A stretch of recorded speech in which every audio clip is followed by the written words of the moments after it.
Il a passé sa vie entière à se battre pour la famille qu'il avait recueillie.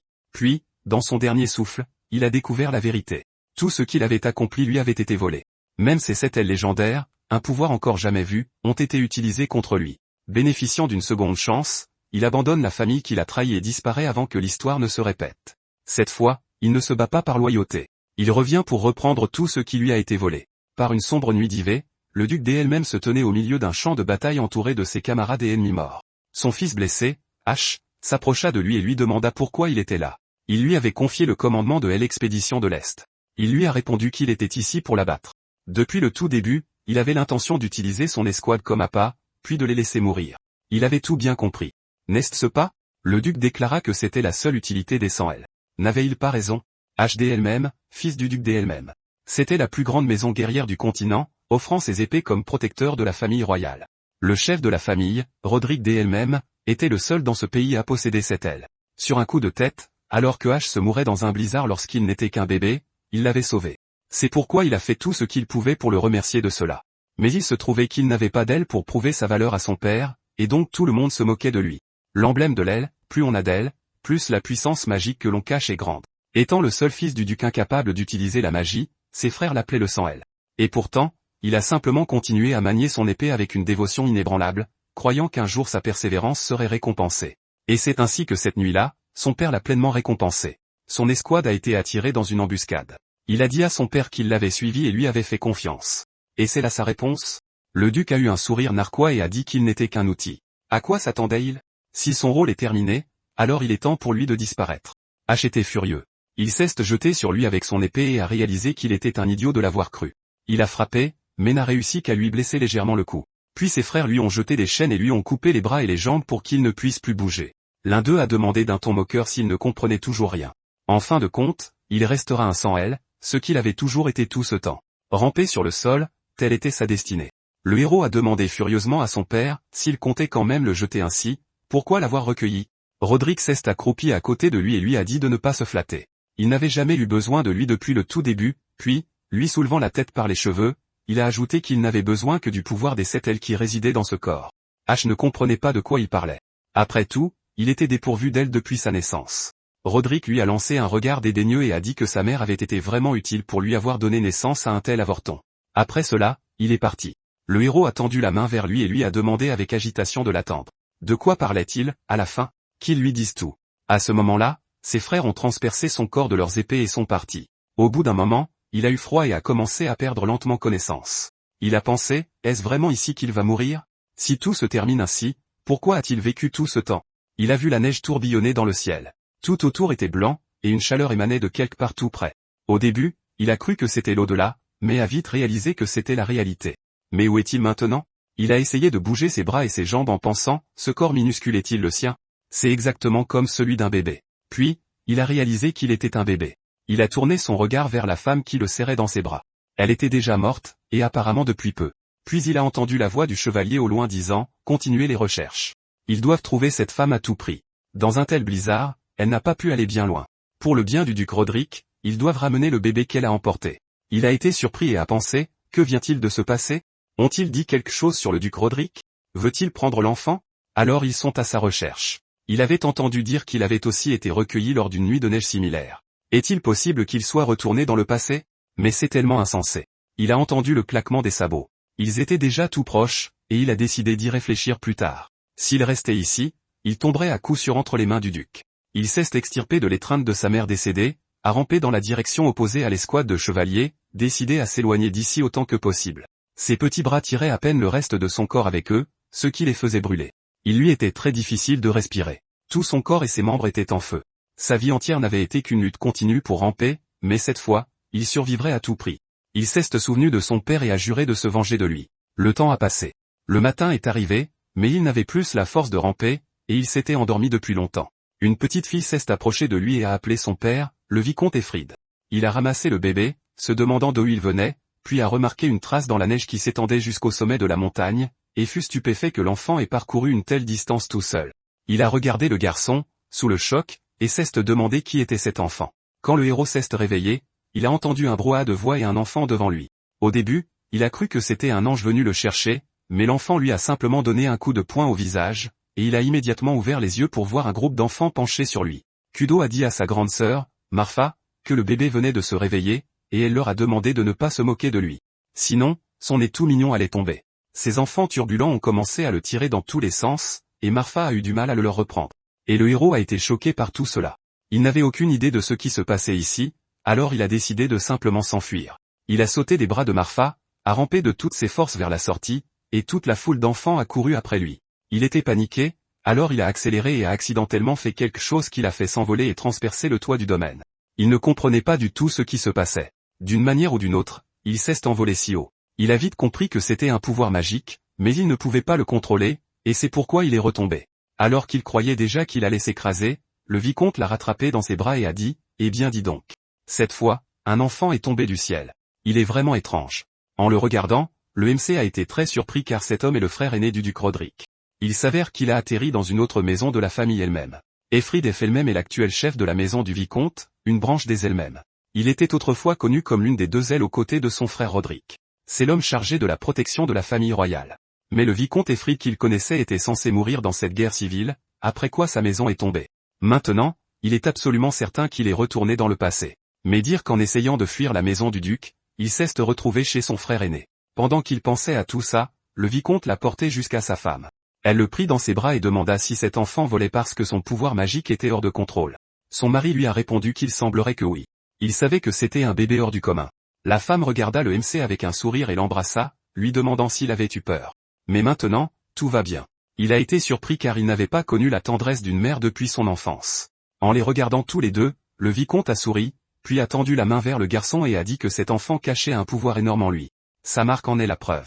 Il a soulevé ses vêtements, et il a vu son dos dans le miroir. Il y avait pas moins de 7 ailes dessus. Maintenant, il comprenait ce que son père voulait dire quand il disait qu'il n'avait besoin que du pouvoir des 7 ailes qui résidaient dans son corps. Il ne l'avait recueilli que pour lui voler ses 7 ailes. C'est pour ça qu'il s'est retrouvé sans ailes. Après lui avoir arraché ses ailes de ses propres mains, comment ose-t-il dire toutes ces choses ignobles? La femme regarda son mari et lui demanda ce qu'il allait faire de cet enfant. Le MC est devenu nerveux. Son destin se jouait en ce moment même. Il ne peut pas laisser son pouvoir tomber entre les mains des elles-mêmes. Il a besoin de ce pouvoir pour se venger de lui. C'est alors que le vicomte a déclaré qu'il l'accepterait comme fils adoptif, ce qui a beaucoup surpris le MC. Il lui a caressé la tête et a dit que cet enfant n'était encore qu'un oisillon incapable de voler de ses propres ailes. Jusqu'à ce qu'il décide de voler de son plein gré, il prendra la responsabilité de veiller sur lui. Soudain, il y a eu un fracas. Les portes se sont ouvertes et les filles se sont effondrées par terre, puis leur père leur a demandé si elles écoutaient aux portes. Elles lui ont répondu, gênées, qu'elles s'inquiétaient juste pour l'enfant. Après quoi, Kudo s'est approché de sa mère et a demandé quel était le nom de ce garçon. Elle a réfléchi quelques secondes, puis l'a pris dans ses bras et a dit que son nom était Aster. C'est le nom d'une nouvelle étoile née dans leur maison. 10 ans plus tard, le jour des débuts est arrivé. Le vicomte Efrid, son fils et sa fille sont arrivés sur le lieu du festival. Efrid a été le premier à descendre de la voiture, suivi du MC. Il a galamment tendu la main à sa sœur, Alphen, et elle est descendue de la voiture en le remerciant. Après avoir arrangé ses cheveux, elle a suivi son père avec son frère. Le festival de la danse de l'épée est un événement annuel organisé par une certaine maison ducale sous le patronage des elles-mêmes. C'est un rassemblement mondain pour les familles de la noblesse militaire. Bien que ces événements soient conçus pour resserrer les liens entre les nobles, lors de ce festival, chaque maison présente des aspirants épéistes pour dévoiler leurs talents. Ils marchent à travers la foule, tout le monde chuchotant au sujet du vicomte et de son fils adoptif aux origines inconnues, et de la façon dont ils traînent ainsi le nom des elles-mêmes dans la boue. Ils s'intéressaient surtout à Aster. Alphen entendit parfaitement leurs murmures et dit avec colère à son frère de les ignorer. S'il montrait de la faiblesse, il le piétinerait dans la boue. Il a remarqué comment elle serrait les poings, nerveuse, et son père a dit que c'était l'état actuel de la maison du vicomte. Il voulait lui montrer ça. Est-il déçu? Le MC lui a répondu avec un sourire en coin que ce n'était pas du tout le cas. C'est exactement le genre de froideur qu'il appréciait. Efrid rit, satisfait de sa réponse, et il pensa que dans sa vie passée, en tant qu'honte de la maison elle-même, il avait fait les pires débuts mondains possibles ici. Cet endroit est donc rempli de souvenirs amers pour lui. Mais maintenant que ces 7 ailes sont avec lui, tout va changer. Il a remarqué ses frères et sœurs le regardant avec mécontentement depuis l'une des fenêtres du domaine. Cela lui a donné la détermination de faire les débuts les plus spectaculaires dans la haute société. Le premier combat commença bientôt. À une époque où les chevaliers dominaient le monde, on attendait d'eux qu'ils possèdent à la fois force et grâce. La force se manifestait par le maniement de l'épée, et la grâce dans leur gloire. Le symbole qui incarnait les deux était le signe suprême, l'emblème des ailes. Le combat était terminé, et Alphen dit que c'était toujours aussi impressionnant. Pas étonnant que Furan et Flar n'aient pas voulu venir. L'expression des Aster s'assombrit, se rappelant sa défaite humiliante dans cette même arène, et sa sœur, l'ayant remarqué, l'interpella et lui demanda s'il était nerveux. Après tout, c'était son premier festival de la danse de l'épée. Il lui a répondu avec un sourire qu'il n'était pas particulièrement nerveux, et a ajouté intérieurement que ça le rendait plutôt nostalgique. Elle l'a regardé, perplexe, essayant de comprendre ce qu'il pensait, et leur père a dit qu'il devait se rendre à la réunion et qu'il lui confiait Alphen. Elle était indignée. Elle était d'1 an plus âgée que Aster, et il dit avec un sourire que c'était parce qu'elle était un peu tête en l'air. Son père lui tapota l'épaule et lui dit qu'il y avait beaucoup d'enfants de son âge ici. Il devait profiter de cette occasion pour élargir son cercle de connaissances. Il ajouta dans un murmure, « Sois prudent. Personne ne doit découvrir l'existence de ces 7 ailes. » Après quoi, il est parti. Alphen a gonflé ses joues, froissé, et le MC a pensé, plus facile à dire qu'à faire. Immédiatement après son départ, il sentit de nombreux regards peser sur lui et se gratta l'arrière de la tête, perplexe. Il était difficile de communiquer quand l'atmosphère était si ouvertement hostile. Il a aperçu une connaissance. Il s'est immédiatement dirigé vers lui, et sa sœur lui a demandé où il allait, ce à quoi il a répondu qu'il avait besoin de se faire des amis. Ses frères étaient assis sur le canapé, entourés de leurs chiens. Il s'est approché de Dal qui a demandé avec un sourire en coin, « Qui diable est-il » Il l'a salué avec assurance et s'est présenté en disant que son nom était Aster F elle-même. Il est son jeune cousin. Il l'a vu et a décidé de venir lui dire bonjour. Son frère a ri et a dit à Dal que c'était l'enfant adoptif, celui qui a été recueilli par la famille du vicomte. Dal a souri de toutes ses dents et a dit que maintenant il comprenait pourquoi il avait le culot d'utiliser le F dans son nom. Dal et Gurion, tous deux héritiers légitimes de la maison elle-même et ceux qui l'ont tué dans sa vie passée. Dire qu'avant, il avait une peur bleue d'eux, mais maintenant il réalise que ce sont des enfants qui jouent aux adultes. Alphen l'a tiré de ses pensées. Elle lui a attrapé la main et lui a proposé de faire demi-tour. Il avait déjà dit bonjour. Dal l'a interpellé et a demandé, elle était venue aussi? Allait-elle vraiment se cacher derrière le dos de son père aujourd'hui? Pourquoi ne vient-elle pas les divertir? C'est un ordre de la maison principale. Elle s'est tournée vers lui et a dit fermement qu'il n'y avait aucune relation de maître à serviteur entre la branche principale et les branches secondaires. Elle a entraîné Aster avec elle, et il lui a demandé d'attendre car il n'avait pas encore terminé. Mais elle a serré ses poignets si fort qu'il a décidé de ne plus insister. Mais Dal avait terminé, lui aussi. Il a demandé à ses amis, fort et d'un ton moqueur, s'ils savaient que leur père ne pouvait même pas protéger le roi bien qu'il soit chevalier. Il a dû laisser son propre frère lui couper la main pour en assumer la responsabilité. Il était simplement content que le sang d'un perdant ne coule pas dans ses veines. Alphon ne pouvait plus supporter ça. Elle a lâché son frère et s'est approchée de Dal, lui ordonnant furieusement de retirer ses paroles. Elle ne permettrait pas qu'on insulte son père. Au lieu de répondre, il lui a craché du vin au visage et a dit que son père devait être tellement déçu de n'avoir que des filles inutiles qui ne peuvent même pas hériter du titre. Ce n'est pas une salle de bal pour elle. La prochaine fois, qu'elle porte des haillons pour ne pas avoir à s'inquiéter d'être mouillée. Elle a baissé la tête en pleurant, et le protagoniste a pensé qu'il s'était inquiété avant de venir ici. Inquiet à l'idée que revoir leur visage le mettrait complètement hors de lui, mais il était ravi de voir qu'il était toujours les mêmes ordures. Il a arraché une bouteille des mains d'un garçon, a doucement touché l'épaule de sa sœur pour lui demander de s'écarter, puis a jeté la bouteille sur Dal. Et quand il l'a attrapée habilement, il a immédiatement brandi son épée pour la couper en deux. Le vin s'est immédiatement déversé sur la tête de Dal. Il a essuyé la lame, a goûté une goutte et a demandé d'un ton moqueur, « C'est juste du jus de raisin. Parfait pour un aristocrate aussi gâté. N'est-ce pas ?» Il y a 3 ans, Aster s'entraînait avec son père à utiliser le pouvoir des 7 ailes. Il n'a pas pu contenir la magie qui a débordé en un puissant torrent. Efrid lui a dit de se retenir. Allait-il vraiment tuer ses sœurs? Son explosion magique a fait perdre connaissance à Kudo. Sa grande sœur l'a prise dans ses bras, la suppliant en larmes de se réveiller, tandis que les autres filles regardaient avec effroi sur le côté. Efrid se demandait si c'était la les 7 ailes, et pensait qu'elle cachait un pouvoir tellement dangereux. Lui et son fils pourraient-ils vraiment le contrôler? À ce moment-là, un subordonné de l'un des seigneurs a fait irruption dans la salle d'assemblée, s'exclamant avec agitation que quelque chose de grave s'était produit. Il s'est demandé ce qui était si important pour faire irruption dans la réunion, et la réponse fut que la branche principale et la branche collatérale de la famille elle-même, les fils des 2 familles, se battaient en duel.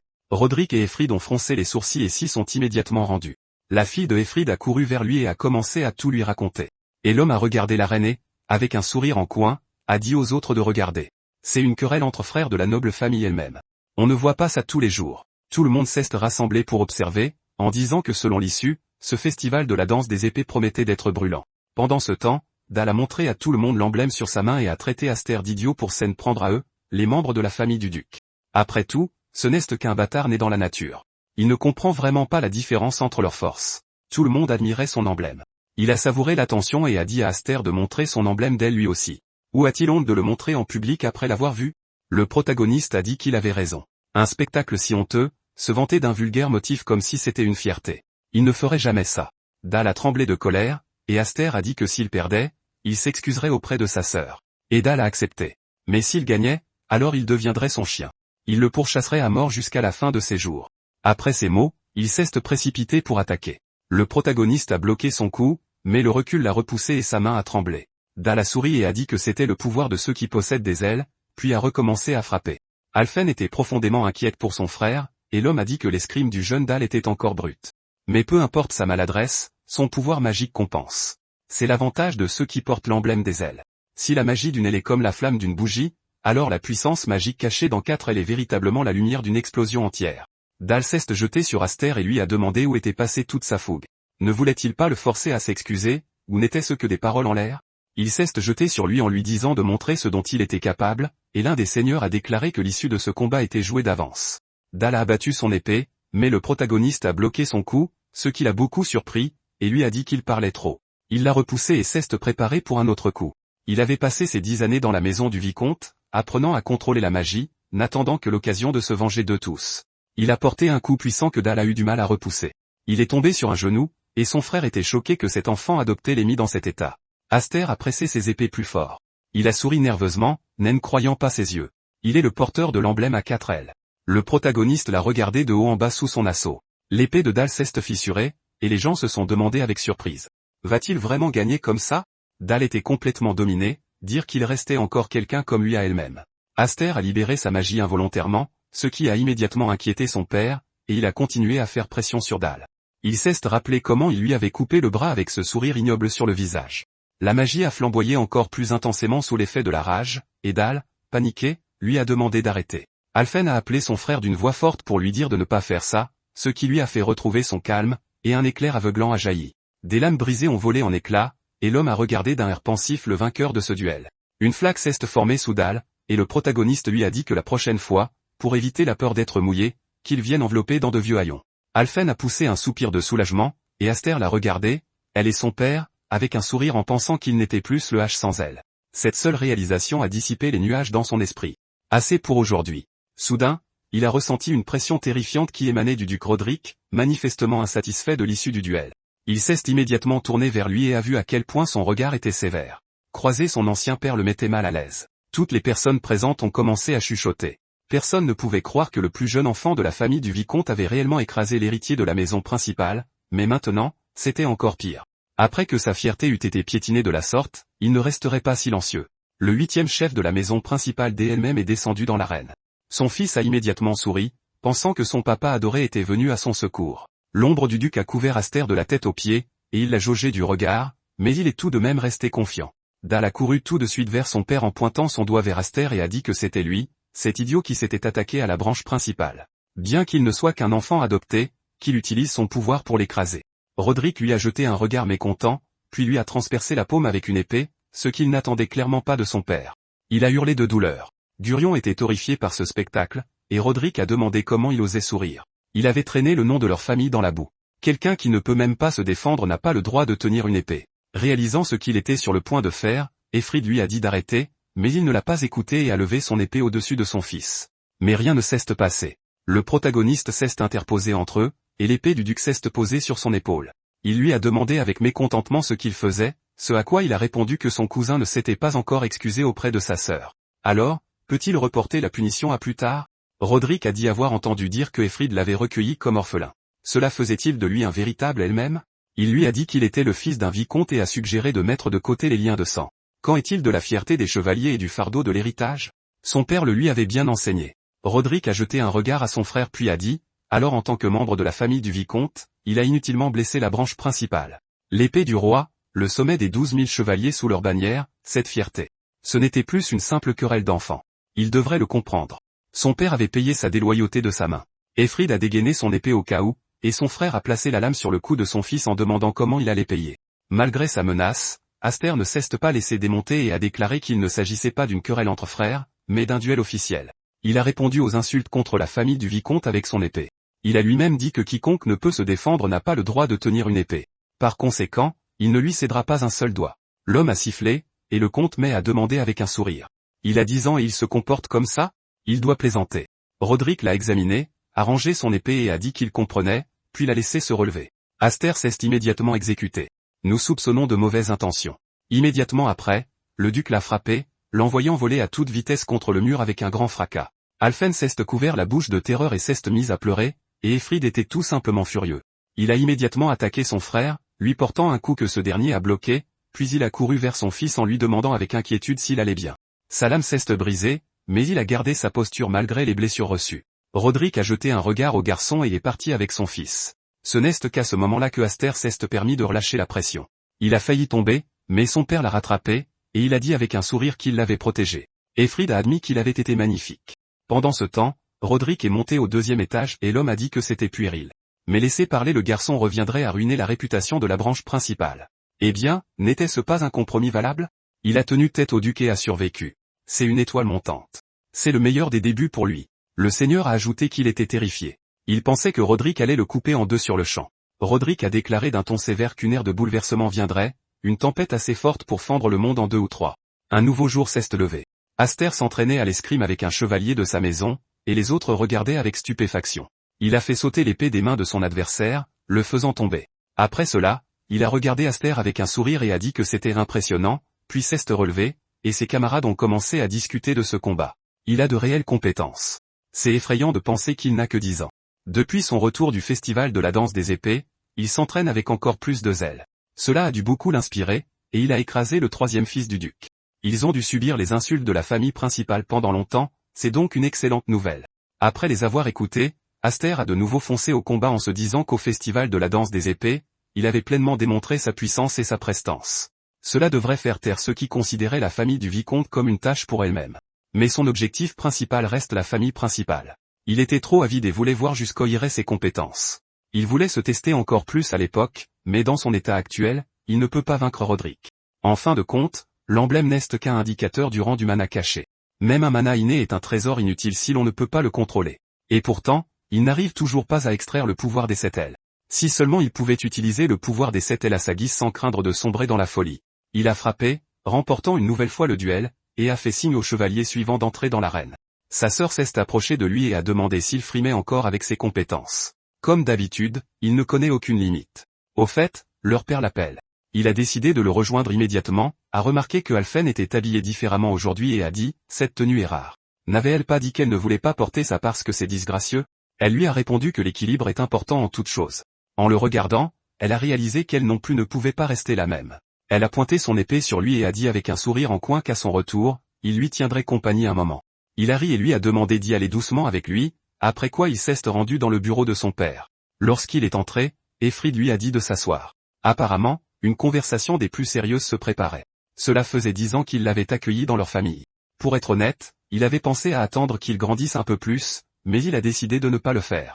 Il a posé une bague ornée d'un rubis étincelant sur la table et a déclaré que c'était la preuve du statut du prochain chef de famille.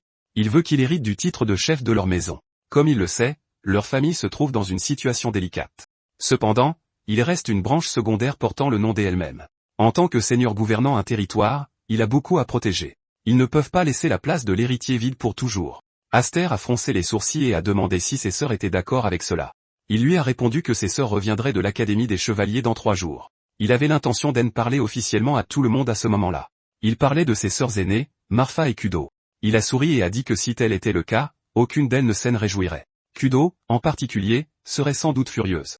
Elle le détestait simplement parce qu'il était né homme et qu'il se trouvait qu'il avait été béni par les 7 ailes. Il ne peut pas accepter cette bague. Il ne peut même pas contrôler son propre mana. Il n'est qu'un idiot inexpérimenté qui a failli tuer sa propre sœur, il n'inspire donc pas assez de loyauté pour les convaincre. Son père n'était pas contrarié. Au contraire, il a souri et a dit qu'il doutait depuis longtemps qu'il soit vraiment un enfant. Il avait prévu de lui offrir cette bague en récompense du festival de la danse des épées, mais il semble que quelque chose d'autre lui fera plus plaisir. Il a posé la boîte sur la table, et quand il a vu son contenu, ses yeux se sont écarquillés de surprise. À l'intérieur de la boîte se trouvait l'épée démoniaque Graham. Elle peut contrôler le pouvoir des 7 ailes, et c'est pourquoi on l'appelle l'épée dévoreuse de magie. Après cela, ils se sont rendus dans la forêt près du domaine, et Aster a demandé s'il voulait juste lui montrer l'épée. Le terrain d'entraînement ne serait-il pas plus approprié? Il a répondu que c'était juste une précaution, car elle réduit souvent la maison en miettes. Voici l'épée démoniaque Graham, une célèbre lame qui ne se transmet de génération en génération qu'au fils aîné de la maison elle-même. Il a ordonné qu'on la lui apporte depuis la réserve de la maison principale. Il a retiré le tissu de la lame et a vu que l'épée était brisée. Son père a dit que, comme il pouvait le voir, cette épée n'avait pas de lame. Cependant, si on y insuffle du pouvoir magique, une lame apparaît. Il le lui a démontré. C'est une épée de tous les possibles, qui s'accomplit grâce au pouvoir magique de son propriétaire. Il a ajouté plus de magie. La lame a brillé d'un éclat vif, et un flux d'énergie s'est précipité en avant, détruisant tout sur son passage. Et il a ajouté que, cependant, avec un faible pouvoir magique, il y a un risque que l'épée absorbe tout le mana. De plus, cette arme a une histoire complexe. Il a tendu l'épée à son fils et lui a demandé s'il voulait l'essayer. Il l'a prise avec détermination, a essayé d'y insuffler son pouvoir magique, et la magie a immédiatement jailli dans toutes les directions. Il n'en avait aucun contrôle. Le pouvoir magique a coulé dans l'épée elle-même, produisant le résultat correspondant. Un faisceau de lumière éblouissant a jailli dans le ciel, visible pendant une seconde seulement. Le chevalier qui l'a vu a demandé, sous le choc, ce qu'était cette lumière. Est-ce qu'une comète est tombée ou quoi? Son ami lui a dit de ne pas dire n'importe quoi. Quelque chose a simplement volé dans le ciel. Pendant qu'ils se disputaient, Alphen a poussé un lourd soupir, et il n'y avait pas besoin de deviner. Elle savait pertinemment que c'était l'œuvre de son petit frère. Aster, de son côté, a ri nerveusement et a dit que cette épée était tout bonnement monstrueuse, et son père a levé les yeux au ciel en faisant remarquer que ce qui était vraiment monstrueux, c'était son pouvoir. Le porteur de l'emblème au 7 n'était jamais né, pas même une fois, dans toute l'histoire des générations des elle-même. S'il maîtrisait ce pouvoir, il finirait par devenir un épéiste bien supérieur à ceux possédant 6 ailes, comme lui-même ou Roderick. Le protagoniste a juré de surpasser le duc, et son père l'a mis en garde. Un pouvoir démesuré déclenche inévitablement des conflits. Si le bruit courait qu'il possédait cette aile, tout le monde serait désespérément jaloux de lui. Certains voudraient l'exploiter. D'autres essaieraient de l'éliminer comme un obstacle. Par conséquent, pour éviter de regretter sa propre impuissance le moment venu, il devait devenir fort. Il devait le faire tant qu'il le pouvait encore. Il lui a tendu la main pour l'aider à se relever et a pensé qu'il avait raison. Il ne traînerait plus une existence misérable comme dans sa vie passée. Il a remercié son père pour ses enseignements. Il maîtriserait sans aucun doute les 7 ailes et l'épée. 3 jours ont passé, et Marfa et Kudo sont enfin rentrés. Kudo s'est immédiatement mise au garde-à-vous pour saluer leurs parents. Elle a réfléchi une seconde, puis a tendu les bras à ses douces sœurs en leur disant de faire un câlin à leur cher Kudo en l'honneur de ses retrouvailles, mais elles ont choisi Marfa à la place. Kudo s'est tournée vers elle, sous le choc. Il s'est avéré qu'elle ne voulait pas la serrer dans leurs bras parce qu'elle leur aurait immédiatement ébouriffé les cheveux. Elle n'a pas voulu l'admettre et a dit que cela ne s'était pas produit. Elle, qui avait parfaitement maîtrisé la chevalerie, n'aurait rien fait d'aussi indigne. Elle a vu que Alphen se tenait toujours à l'écart et s'est immédiatement précipitée pour la serrer dans ses bras en demandant « Tu as été une gentille fille, n'est-ce pas ?» Elle l'a serrée si fort qu'elle a commencé à se débattre pour se libérer. Et Marfa a demandé où était Aster. Ses parents le lui ont dit, mais l'expression du visage de Kudo a immédiatement changé. Notre héros s'entraînait avec sa nouvelle épée à ce moment-là, mais rien ne fonctionnait, peu importe ses efforts. Même s'il pouvait créer une épée à partir de son pouvoir magique, il ne pouvait que le contenir. Il a regardé la pierre que son père avait récemment brisée et s'est demandé ce qu'il devait faire pour être comme lui. Sa grande sœur s'est approchée de lui et a remarqué qu'il se vantait encore de sa force. Il a été surpris qu'elle soit déjà rentrée, et elle lui a dit qu'il n'était même pas venu saluer sa grande sœur. N'était-ce pas trop froid de sa part? Ou peut-être que, comme il est spécial, elle n'existe même plus à ses yeux. Elle avait entendu parler du festival de la danse des épées. Même à l'Académie des Chevaliers, tout le monde en parlait. Leur père devait être très fier d'Aster, disant qu'elle était aussi devenue célèbre. Il a entendu dire qu'elle avait déjà participé à de nombreuses missions et avait réussi à se distinguer bien qu'elle ne soit qu'une apprentie. Elle est devenue la seule chevaleresse à recevoir la médaille honorifique de chevalier cette année. Elle lui a dit que si elle ne pouvait pas faire au moins ça, elle n'aurait pas pu devenir le successeur de son père. Elle a aussi entendu dire qu'il avait renoncé à parler d'héritage. Était-il si déterminé à prendre soin d'elle? Réalisant qu'il lui avait tout raconté, Aster a pensé, pourquoi créer autant d'ennemis? Il a répondu à sa sœur qu'il n'avait aucune intention de ce genre.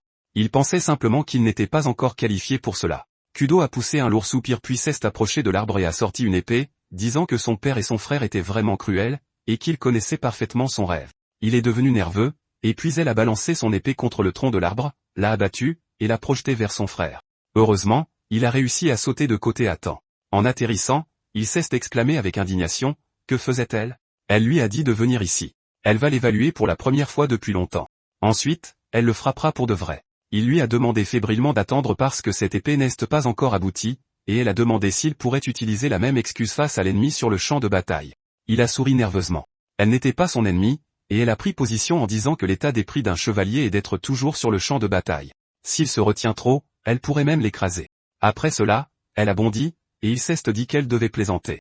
Alors qu'il parvient à peine à contrôler son pouvoir magique, elle décide de l'attaquer, mais il doit faire face. S'il ne donne pas tout ce qu'il a, elle va certainement le tuer. Il a insufflé sa magie dans l'épée.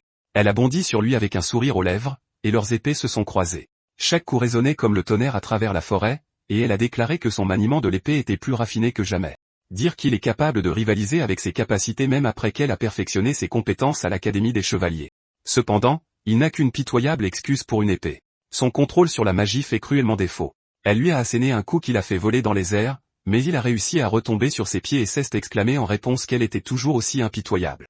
Elle était comme ça depuis l'enfance. Était-ce parce qu'il était le seul homme de la maison du vicomte ayant le droit de succession, ou parce qu'il était spécial et possédait un emblème ailé qui surpassait celui de tous les autres membres de la famille?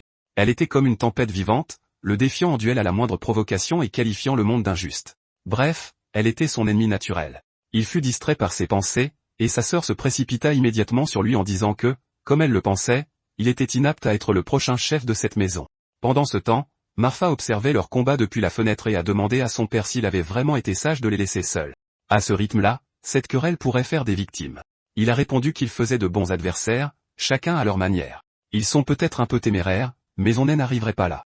Elle espérait bien, puis a demandé pourquoi il les avait rappelés de l'académie. Ce n'était pas seulement pour discuter de la succession, n'est-ce pas? Il a confirmé et lui a montré une lettre de la famille principale dès elle-même. Il semblait que l'aîné dirigeant la branche principale voulait voir le visage de son petit-fils. Marfa a noté avec inquiétude que c'était certainement une tournure grave des événements, et il était d'accord avec elle. Dans le pire des cas, il pourrait perdre Aster. Au même moment, il apparaît l'attaque de sa sœur et lui a dit de ne pas dire n'importe quoi. Il avait déjà refusé de discuter de la succession. Elle avait entendu ça, elle aussi. Elle s'exclama en réponse que leur père avait dit que son refus en soi lui était inacceptable, puis elle frappa de nouveau. Aster ressentit un poids, comme s'il affrontait un troll maniant un marteau géant. Il dévia l'épée sur le côté, projetant sa sœur vers l'avant. Il voulait lui demander d'arrêter, mais elle l'interrompit et demanda avec un sourire. Il a juste essayé de fuir, n'est-ce pas? Après quoi, elle asséna un autre coup puissant. De vives étincelles volèrent de toutes parts, et Aster fut projeté en arrière, heurtant le tronc d'un arbre.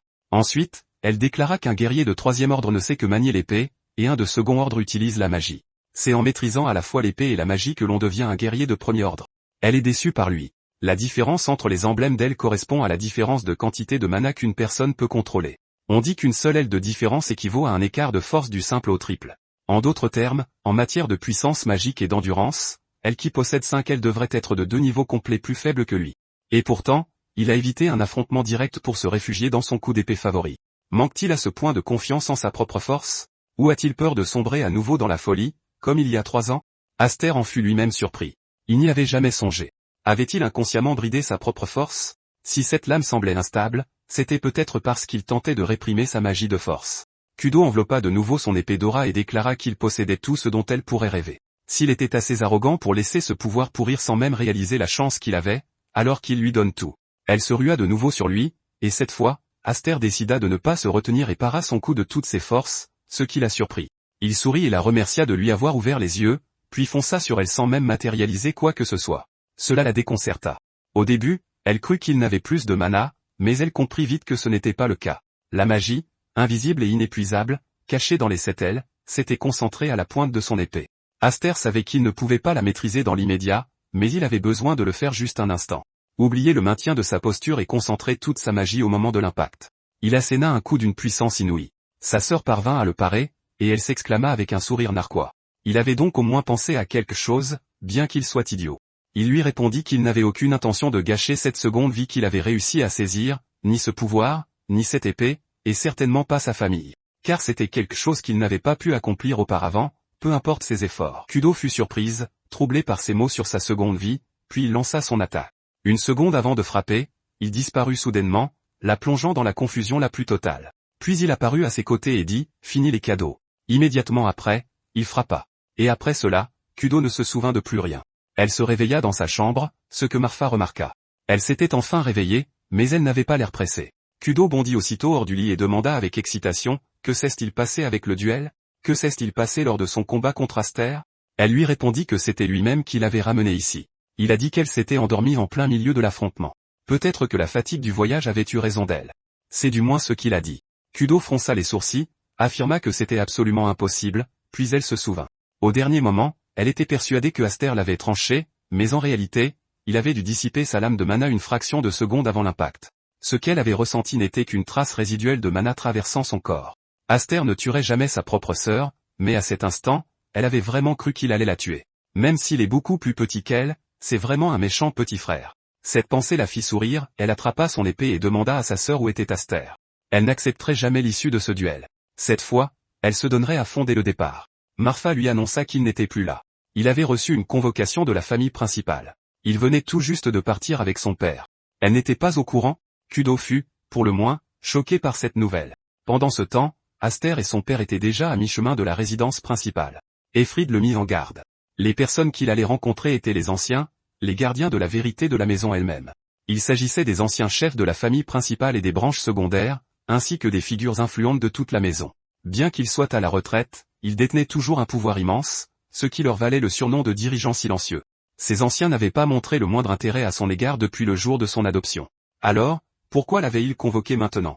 Aster supposa que c'était à cause de ce qui s'était passé lors du festival de la danse de l'épée. Il avait entendu dire que les anciens attachaient plus d'importance au prestige de la famille qu'à leur ou même à leur propre vie. Ceux qui entachaient ce prestige étaient jetés en pâture aux bêtes dans une cage. Son père lui demanda où il avait entendu de telles histoires, ce à quoi il répondit de manière évasive qu'il les avait simplement entendues quelque part. Mais il s'était déjà préparé à une punition, ou du moins à l'exil. Son père lui demanda s'il était sûr que ça allait. Après tout, il était parti sans même dire au revoir. Il sourit et lui assura que tout allait bien. Il avait de toute façon prévu de partir dès l'arrivée de ses sœurs. De plus, Kudo était probablement ravi de ne plus l'avoir dans les pattes. Elle pourrait enfin se détendre.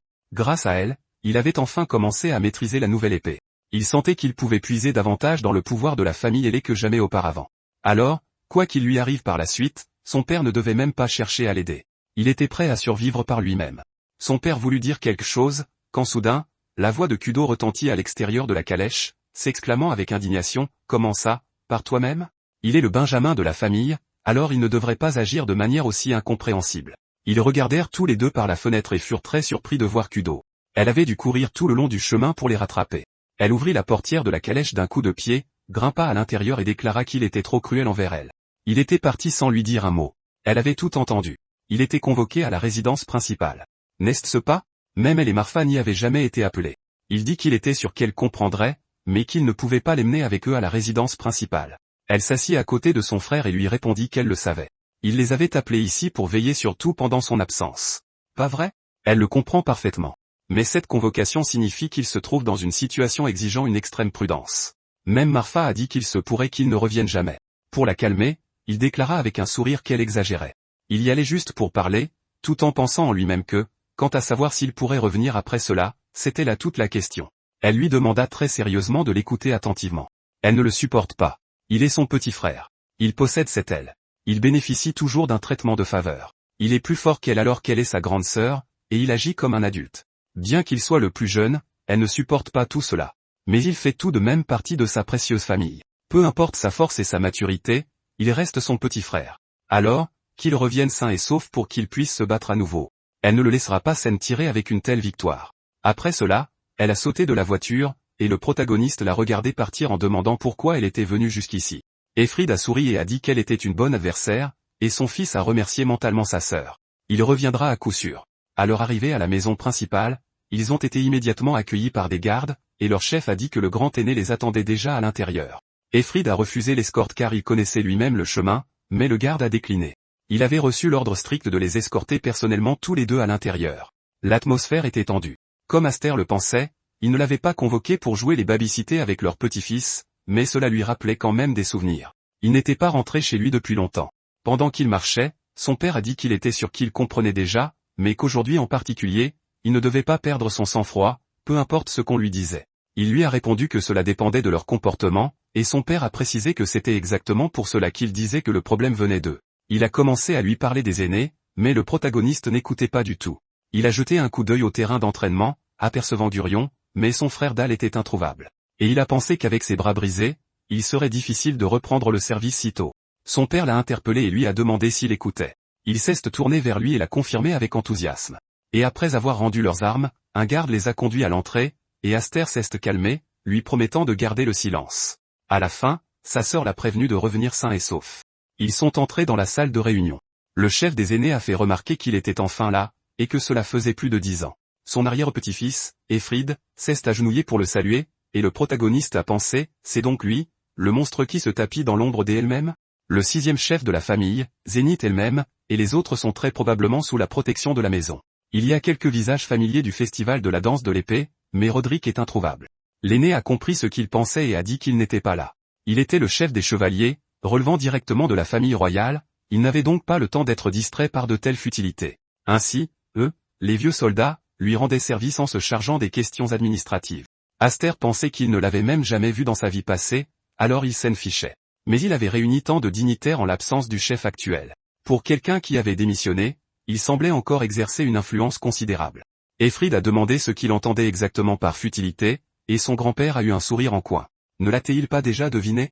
Il avait entendu dire que son animal de compagnie avait fait sensation au festival de la danse de l'épée. Le protagoniste savait que le sujet allait être abordé, et Efrid a répondu aux mots de l'aîné. Quant à cette affaire, le chef actuel, Roderick, aurait déjà dû s'en occuper personnellement. D'autres s'y sont immédiatement opposés. Ce n'était rien de plus qu'une représentation publique. Cela ne change rien au fait que le nom d'elle-même a été sali. Prendre un enfant d'origine inconnue comme fils adoptif était une erreur dès le départ. Ils auraient fermé les yeux s'il était resté inoffensif, mais il a montré les crocs à la famille principale, et tout a changé. Ils n'ont d'autre choix que de l'exiler. Et, bien sûr, il n'échappera pas à la punition appropriée. Aster ne supportait pas d'entendre tous ces gens attaquer son père et cesse exclamer que c'était son œuvre. Son père n'y était pour rien. Efrid a secoué la tête, lui indiquant de garder le silence. Et Zénith a dit, il semble qu'il manque encore de discipline puisqu'il essaie de s'immiscer dans la conversation des adultes. Sous leur bannière se trouvent 12 000 chevaliers. Ils portent le fardeau du nom d'elle-même. Cependant, les chevaliers ne sont pas un bloc monolithique. Il y en a d'innombrables autres qui observent dans l'ombre, attendant l'occasion de prendre le dessus. Naturellement, cela s'applique également à ceux qui se trouvent dans cette pièce. Ils veulent simplement avoir l'esprit tranquille. Ils ont besoin de la preuve qu'il ne fera aucun mal à leur maison. Il lui a tendu l'épée et a demandé, s'en souvient-il? Lorsqu'il a échoué à protéger son maître et à traîner le nom d'elle-même dans la boue, ici même dans cette pièce, il a laissé Roderick lui trancher la main. Cette fois, qu'il prouve sa loyauté en tranchant la tête de ce garçon. S'il fait cela, l'affaire sera close. Le protagoniste a eu peur, mais son père a immédiatement refusé. Il préférait sauter la vie plutôt que de lever une épée contre son propre enfant. Aster l'a regardé, choqué, et l'aîné a répondu, dans ce cas, il peut mourir. Sa femme, ses filles et ce garçon, tous sans exception seront exécutés. Et à partir d'aujourd'hui, la maison du vicomte cesse d'exister. Les gardes se sont jetés sur eux de tous les côtés. Le protagoniste était en colère et a demandé à l'aîné de quoi il avait si peur. Un groupe d'hommes adultes blottis les uns contre les autres, tremblants et pitoyables. S'il avait si peur d'être mordu par leur propre chien, ils pouvaient le bannir ou le tuer à leur guise, mais ils ne pouvaient pas toucher à sa famille. Il a commencé à retirer ses vêtements et a mentalement demandé pardon à son père. Il allait devoir lui désobéir. Lorsqu'il a retiré sa chemise, tout le monde a vu le sceau sur son dos et a été très surpris. Personne n'avait jamais rien vu de tel auparavant. Il a déclaré que s'il touchait à sa famille, ces sept elles deviendraient les ennemis d'elle-même. Il ferait bien d'y réfléchir à deux fois. Au milieu des voix surprises, l'aîné s'est approché du garçon, et les nobles ont demandé, le sceau ne peut pas être un faux. N'est-ce pas? Après toutes ces centaines d'années, pour que quelque chose comme ça apparaisse sur un corps humain, le grand aîné a demandé, comprenait-il seulement ce qu'il leur montrait à l'instant? Aster l'a confirmé avec un sourire confiant. Il avait entendu dire que plus il y avait d'elle, plus les gens étaient surpris. Le comte May a ri et a applaudi. Et quand tout le monde a posé les yeux sur lui, il s'est excusé. Zénith a expliqué que le sceau était un organe produisant de l'énergie magique, offert aux humains par les esprits dans les temps anciens. En transmettant ce pouvoir de parent à enfant de génération en génération, les humains ont encore plus perfectionné sa puissance. Et pourtant, personne n'a jamais atteint le niveau des sept ailes, à la seule exception du clan des esprits qui était à l'origine des sceaux eux-mêmes. Le protagoniste a demandé s'il insinuait qu'il était un membre de ce clan des esprits. Il a répondu que si ces sept ailes étaient réelles, alors c'était possible. À cet instant, le sort de toute la famille dépendait de lui, et il a déclaré qu'il était le fils d'un vicomte. Et pour le moment, il se moquait éperdument des circonstances de sa naissance. Tout ce qu'il voulait savoir maintenant, c'était s'il était prêt à le considérer comme un ennemi ou non. Même s'il était banni d'elle-même, de nombreuses maisons nobles se battraient pour accueillir le porteur des sept ailes. Et pour eux, qui craignaient déjà une rébellion, cela représenterait une énorme menace. Ils devraient plutôt vouloir le garder près d'eux, le symbole des sept ailes, celui qui surpasse même le grand-duc Roderick. À la mention de son nom, ils se sont immédiatement tendus, et il a pensé, tout comme le vieil homme l'a dit, même elles-mêmes n'est pas unies. Le fait est qu'une rébellion se prépare, une guerre civile massive qui engloutira tout le pays. Il avait déjà vu cet avenir une fois. Pour que lui et la maison du vicomte puissent survivre à ce qui les attend, il veut déterminer ici même qui est son ami et qui est son ennemi, quitte à prendre un petit risque. Zénith gloussa et demanda s'il croyait vraiment valoir autant. Il n'y avait aucune preuve que ces sept ailes étaient réelles. Il le mit au défi en retour. S'il ne le croyait pas, il pouvait le tuer sans problème. Mais s'il essayait, cela signifierait la guerre entre lui et eux tous. Et il se disait que, ma foi, si elle-même devenait sérieux, tuer quelqu'un comme lui ne serait pas difficile pour eux. Alors, qu'allait-il faire? Allait-il mordre à l'hameçon? Le comte May frappa dans ses mains et se leva, disant que leur conversation tournait en rond. Et si on lui faisait passer un test, ici même? Le seigneur s'indigna et demanda s'il ne voulait pas, lui aussi, voir le pouvoir des 7 ailes.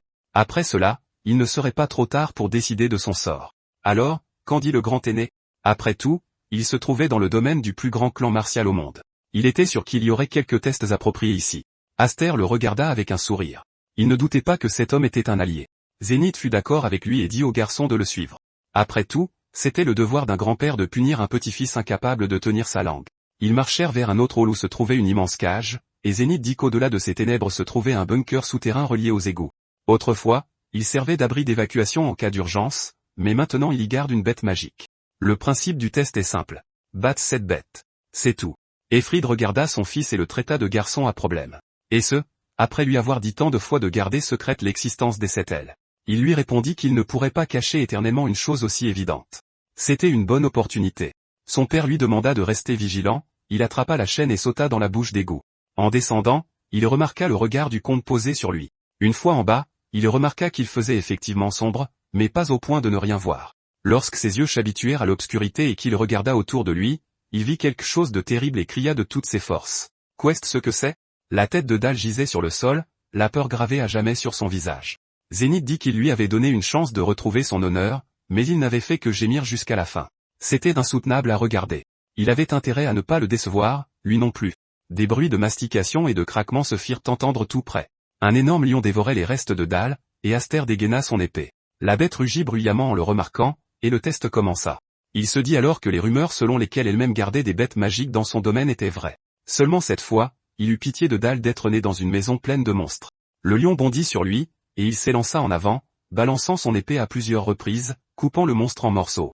Tout le monde fut émerveillé par ses capacités, et il déclara que sa sœur était bien plus effrayante. Il pensait déjà que c'était fini, mais ce n'était pas si simple.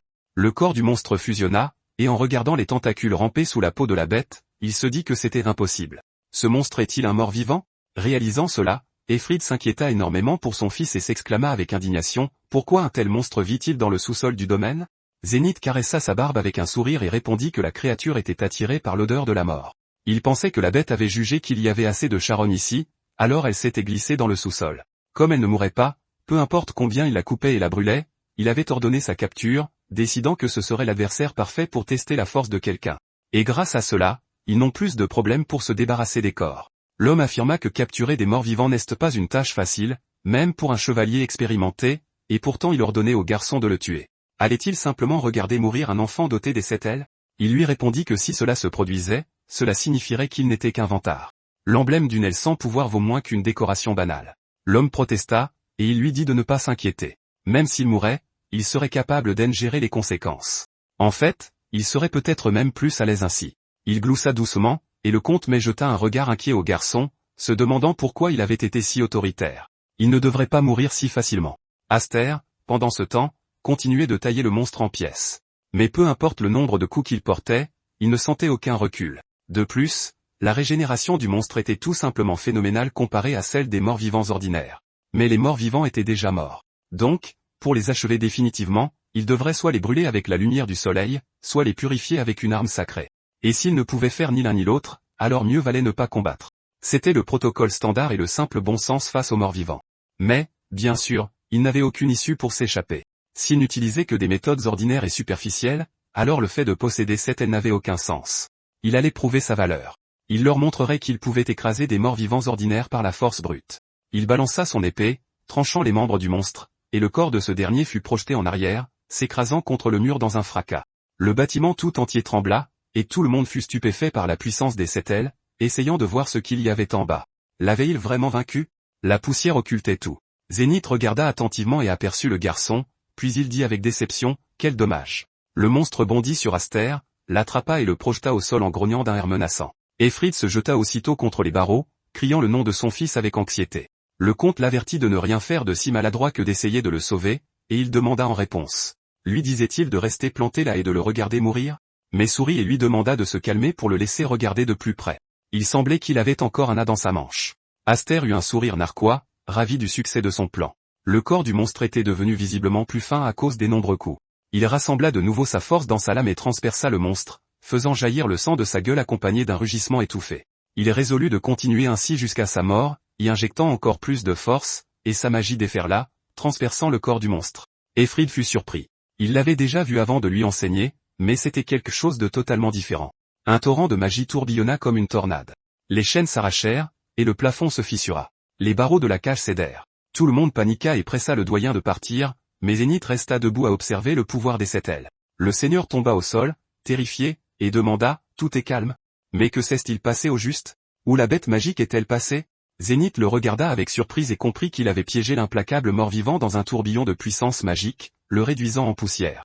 C'était une démonstration de force brute, pure en qualité et en quantité, une magie si primitive qu'on ne pouvait même pas l'appeler une technique. Était-ce vraiment l'œuvre des 7 ailes? Demanda Zéna. Avait-il déjà fait quelque chose de ce genre auparavant? Efrid répondit que c'était peu probable. Il ne pouvait s'empêcher d'être émerveillé par la façon dont son fils grandissait. Mais prit la parole. Eh bien, grand ancien, a-t-il réussi les épreuves? Il marqua une pause et répondit qu'il doutait que quiconque ici puisse s'y opposer. Mais cria, Aster, tu as entendu ça? Il a réussi l'épreuve, alors il lui suggère de remonter vite ici. Aster répondit que les chaînes descendues plus tôt s'étaient emmêlées dans tout ce chaos. Peut-être que quelqu'un pourrait lui lancer une corde. Quelque temps plus tard, Zénith, assis dans son bureau, demanda au protagoniste s'il était sûr de lui. S'il laissait passer cette chance, il n'aurait pas de seconde. Aster répondit que oui. Il n'était pas intéressé par la lutte pour l'héritage de la branche principale de la famille. De plus, si quelqu'un comme lui traînait autour du domaine de son cousin, il ne pourrait plus dormir en paix. Sa place était toujours dans la maison de ce vieil homme. Zéna demanda à nouveau. Il appelle ça de la modestie? Il n'arrivait pas à percer à jour l'ambition qui brûlait dans ses yeux. Il avait bien l'intention de se retourner contre leur famille tôt ou tard, n'est-ce pas? Aster se figea et le regarda d'un air interrogateur, poussant Zéna à demander, il veut la tête de Roderick? Il ne devrait pas être si prudent. Il n'avait aucune intention d'interroger ses motivations pour le moment. Il demanda de nouveau, mais pourquoi? Les rebelles ne sont-ils pas leurs ennemis? Il répondit qu'il avait déjà dit qu'ils ne l'étaient pas. Ce Roderick était trop têtu, et si son existence servait de force de dissuasion, alors soit. Mais s'il lui montre les dents ne serait-ce qu'une fois de plus, alors il comprendra ce qui arrivera. N'est-ce pas? Le protagoniste pensa, quel monstre fait ce vieil homme? À ce moment-là, Efrid s'approcha de lui et lui demanda ce qu'il lui avait dit. Aster répondit qu'il voulait l'accepter dans la famille principale, mais qu'il avait refusé. Efrid demanda encore, qu'est-ce ce que ça voulait dire? Mais avant qu'il ne puisse réaliser, mais s'avança et dit qu'il était désolé. Il serait bien mieux traité s'il était officiellement sous la tutelle de la famille principale. Aster répondit qu'il était le comte mais, s'il se souvenait bien. Pourquoi avait-il proposé de l'aider, dans ce cas? Il rétorqua qu'il n'avait aucune idée de ce dont il parlait. Il voulait juste se moquer de ce garçon impudent. Mais plus important encore, à partir d'aujourd'hui, il était véritablement devenu le maître des 7 ailes, en parole comme en acte. Qu'il le laisse voir ça. Face à lui, beaucoup de gens se disaient, ce sont les 7 ailes. Il doit obtenir ce pouvoir. Non. Il devait se débarrasser de lui avant qu'il ne devienne un obstacle. Après tout, ce n'est encore qu'un enfant, et il y a moyen de se servir de lui. Comme il l'a dit lui-même, l'emblème alaire, connu sous le nom des 7 ailes, a un poids énorme en soi. À partir de maintenant, le nombre de ceux qui le prendront pour cible ne fera qu'augmenter.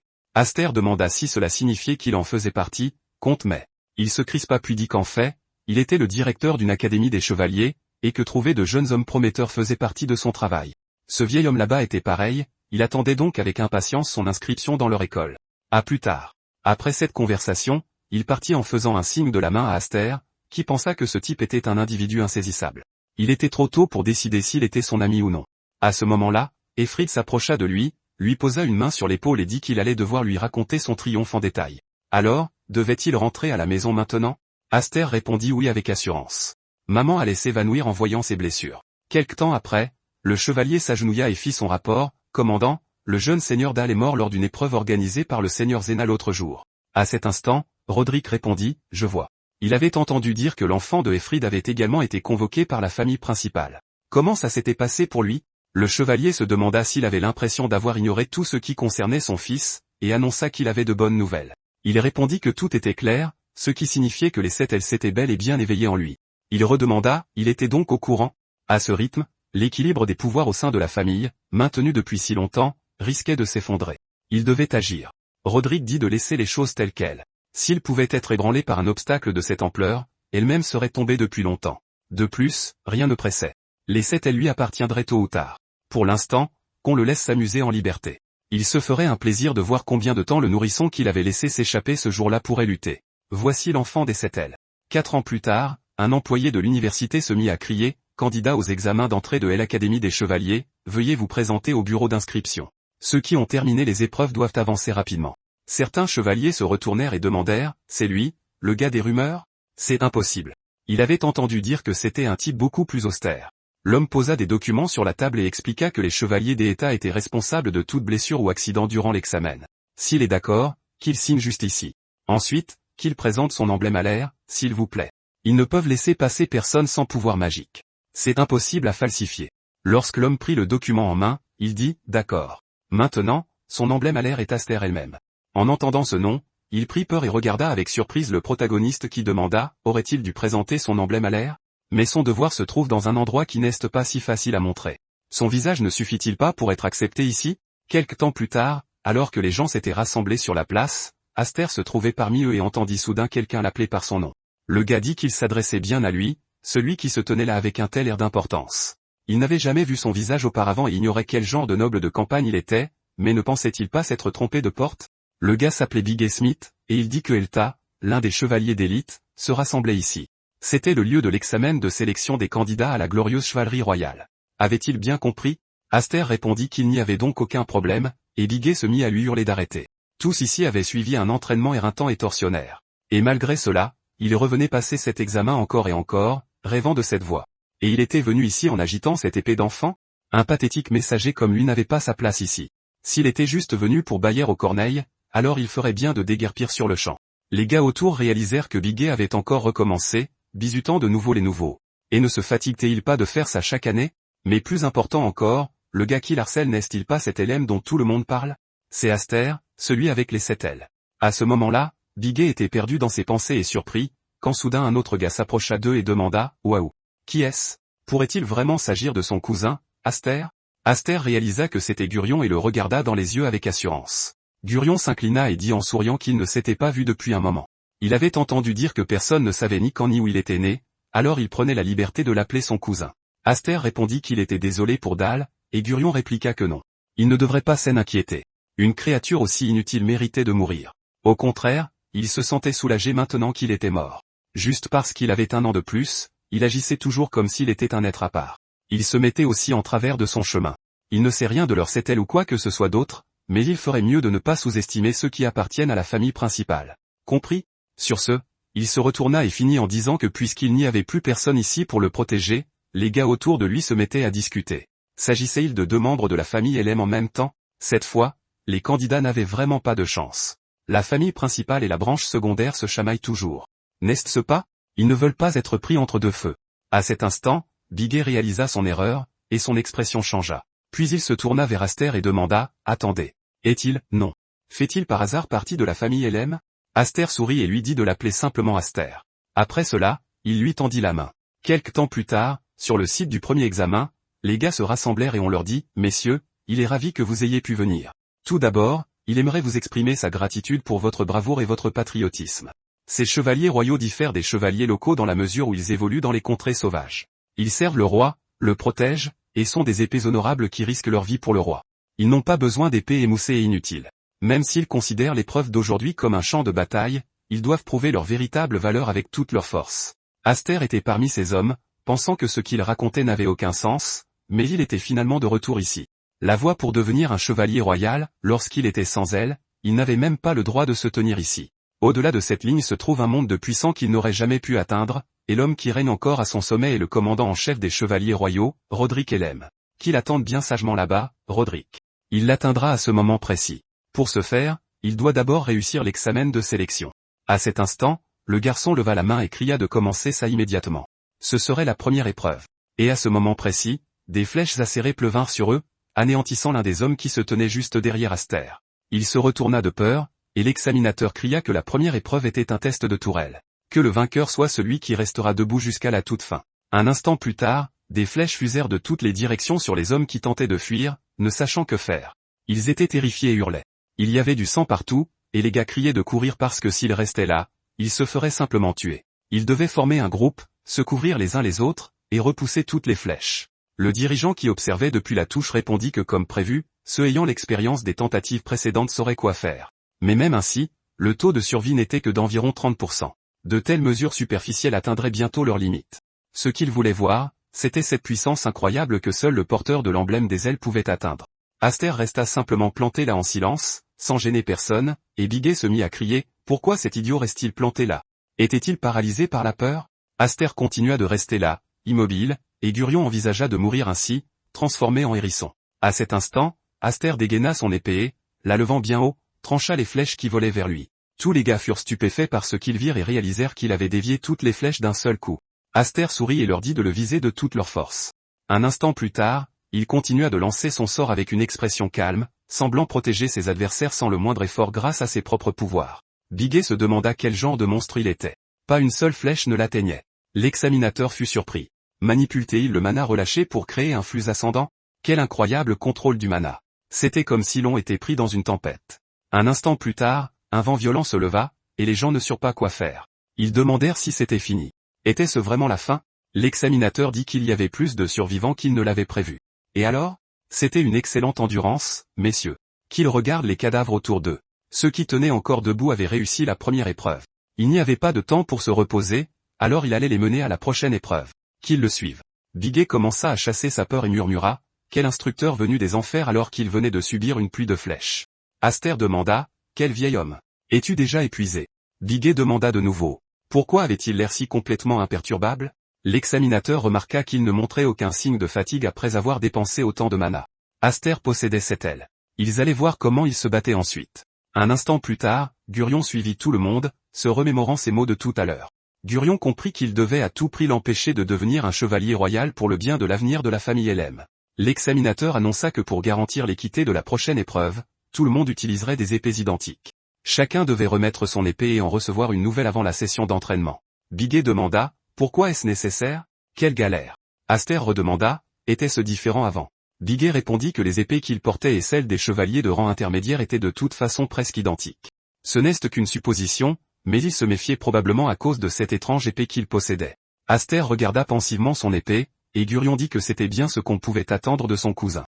Il semblait qu'il avait déjà apprivoisé un parasite. Bigé demanda à nouveau qui il traitait de parasite. Gurion continua. S'il se souvenait bien, il était l'héritier de la maison du baron Smith. C'est bien ça? Un noble de village de 3e zone comme lui apprendrait une douloureuse leçon s'il flattait n'importe qui. Lorsque Gurion passa près de lui, Bigé trembla, lui disant d'attendre une seconde. Jeune maître Gurion, dit-il. Pour autant qu'il sache, il n'avait absolument rien à voir avec ce type. Aster rit de la situation, réalisant que l'atmosphère était tendue. À ce moment-là, le commandant cria, « Messieurs, je vais maintenant vous expliquer les règles de la deuxième épreuve. La deuxième épreuve est une bataille de siège. Ils ont été divisés en 3 équipes, et ils se battront pour le contrôle des camps adverses dans la forêt. Un camp est considéré comme capturé lorsque le drapeau de son équipe est hissé sur les mâts. L'équipe qui contrôle au moins 2 camps à la sonnerie de la cloche du soir l'emporte. Toute action rendant les drapeaux inutilisables, comme les endommager ou les confisquer, est interdite, mais il n'y a aucune autre restriction. Ils devaient prendre en compte la permission qui leur était accordée de trancher et de tuer leurs ennemis. Il annonce maintenant les équipes avec lesquelles ils participeront à l'épreuve. Des regards s'échangèrent, et un instant plus tard, ils furent assignés à des équipes différentes. Aster déclara, « L'alarme a retenti, c'est le signe que l'épreuve a commencé. Chaque camp a 3 flancs. Pour gagner, ils doivent capturer au moins 2 camps, y compris le leur. » Bigé demanda, « Mais cela ne signifie-t-il pas qu'une seule des 3 équipes pourra se qualifier? C'est comme ça que ça marche. N'est-ce pas ?» Astor répondit, « C'est exact. Quelque chose le tracasse. » Les garçons ordinaires raisonnèrent. Cela signifie qu'ils devront affronter les LM. C'est ça? Et c'est en quelque sorte plutôt étrange. Astor, en entendant cette conversation, regarda autour de lui d'un air interrogateur. Et Bigé demanda, « Ils ne comprennent pas? » Ils étaient tout simplement terrifiés par une éventuelle vengeance des LM. Quand il commença à crier à ce sujet, Aster fut abasourdi, et Bigé dit que l'ennemi était le jeune maître, le chef de la famille LM. Et même si c'était une épreuve, imaginez ce que ce serait de lever une épée contre lui. Il ne pourrait probablement plus jamais se qualifier fièrement de chevalier.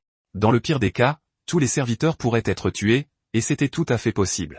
Et personne ne voulait se déclarer ennemi face à cette famille. Aster demanda, « Alors ils ont refusé l'épreuve. » Bigé répondit que la prochaine fois serait préférable plutôt que de gâcher le reste de leur vie ici et maintenant. Ils ne comprendraient probablement pas ça. Il faisait référence à leurs sentiments, les faibles. Aster répondit, « Réfléchissez un peu. Il avait été isolé pendant un combat en équipe, mais c'était logique. Il l'avait déjà oublié. Mais pour les chevaliers, LM n'est que ça, une famille de tyrans auxquels on ne peut résister. » Et Gurion, le symbole de ce règne de terreur, se rappela les mots de Bigé et réalisa que de l'extérieur, il n'était lui aussi finalement que l'un d'entre eux. Et pourtant, c'était en quelque sorte trop calme. Personne n'avait encore rejoint le combat? Faisait-il simplement preuve de prudence, ou se passait-il autre chose? À ce moment-là, un jeune homme vint à sa rencontre et demanda qui aurait cru qu'il viendrait vraiment ici tout seul. Il supposa que cela signifiait que tout se déroulait exactement comme il l'avait prédit jusqu'à ce moment-là. Aster, confus quant à la personne dont on parlait, demanda pourquoi il avait retiré le drapeau de son propre camp. L'homme dit que ça tombait bien, il avait aussi du temps libre. En jetant le tissu en l'air, il annonça qu'il serait son adversaire. Aster fut abasourdi, ne comprenant pas ce que tout cela signifiait. Gurion décida de lui montrer, mon cousin, comment se battaient les véritables membres de la famille Elem. À ce moment-là, il marchait simplement au loin avec ses subordonnés. La deuxième étape de l'examen de sélection des chevaliers royaux est une bataille de siège. 20 participants sont divisés en 3 équipes, et l'équipe qui capture 2 territoires ou plus à la fin de l'examen gagne. En d'autres termes, déployer le drapeau de votre équipe dans la base ennemie est une condition absolue pour réussir l'examen. C'est pourquoi il voulait demander, n'était-il pas dans l'équipe jaune? Alors pourquoi hissait-il le drapeau rouge? Le type répondit que tout le monde avait simplement formé une alliance. Elem et lui, le fils aîné de la famille Nolan, célèbre pour avoir fondé l'art martial de la cour, détiennent une sorte d'emprise. Christopher Nolan, son emblème est de 5 ailes. Lors du premier examen, il s'est retrouvé dans l'ombre des 7 ailes et ne s'est pas vraiment démarqué. Cependant, seules 2 personnes ont réussi l'épreuve de cette tour sans la moindre égratignure. Ces 2 personnes étaient Aster, le détenteur des 7 ailes, et Nolan. Ce sont de brillants diamants bruts parmi les chevaliers. C'est dommage qu'ils ne puissent pas réussir tous les 2. À ce moment-là, leur combat commença, et Aster demanda s'il parlait vraiment de l'alliance. Comprend-il au moins que même si c'est le cas, une seule équipe peut gagner? Nolan répondit que c'était pour cela qu'il avait décidé de laisser la famille principale gagner. À ce stade, son partenaire et Elem étaient probablement déjà en route vers sa base. La situation était critique puisque Bigard et les autres étaient en danger. Aster demanda s'il savait ce qui arrivait à ceux qui s'opposaient aux Elem. N'est-ce pas? Gurion l'avait-il menacé de quelque chose de similaire? Nolan répondit, sachant qu'il serait écrasé. Personne ne se mettrait délibérément en travers de la route du carrosse. La noblesse chevaleresque repose sur une hiérarchie stricte. C'est tout simplement le comportement naturel attendu d'un aristocrate. Sur ces mots, il frappa Aster avec son épée, faisant voler la sienne en éclats. Aster réalisa que quelque chose n'allait pas avec l'épée. L'examinateur lui avait-il glissé une arme défectueuse? Nolan dit qu'il pouvait être assuré que ce serait un duel équitable en 1 contre 1. Il n'avait jamais aimé la famille Elem, surtout les parvenus comme lui. À ce moment-là, il frappa l'épée d'Aster, qui vola en éclats. Quand Aster réalisa qu'il se retrouvait sans arme, il poignarda Nolan avec la lame restante et se mit à courir. Nolan hurla, quoi? Il s'enfuit? Aster cria qu'il s'occuperait de lui plus tard, mais d'abord, il avait trouvé quelqu'un avec qui il devait régler ses comptes. Nolan demanda s'il l'avait vraiment effrayé à ce point. Il était une véritable honte pour tous les chevaliers. À ce moment-là, il regarda le fragment d'épée qui brillait sur le sol, le ramassa et demanda, quel genre d'épée est-ce? Même pour une vulgaire copie, la qualité est tout simplement nulle. Clairement, c'est l'œuvre des Elem. N'est-ce pas? Quelle déception. Quand Aster a couru vers la base, il a demandé à Bigé s'il allait bien. À ce moment-là, Gurion a annoncé qu'il était arrivé plus tôt que prévu, cousin. À en juger par son apparence, Nolan n'a même pas pu le retenir. N'est-ce pas? Il était assis sur la forteresse et se moquait de lui, disant qu'il suffirait à lui seul. Il le disait avec une telle assurance qu'il commençait même à l'espérer. Comment ça se passe de son côté? Ils viennent de capturer la 3e base. À ce stade, on pourrait dire qu'ils ont pris le contrôle total. Aster l'a appelé par son nom et lui a demandé ce qu'il avait fait à ses coéquipiers.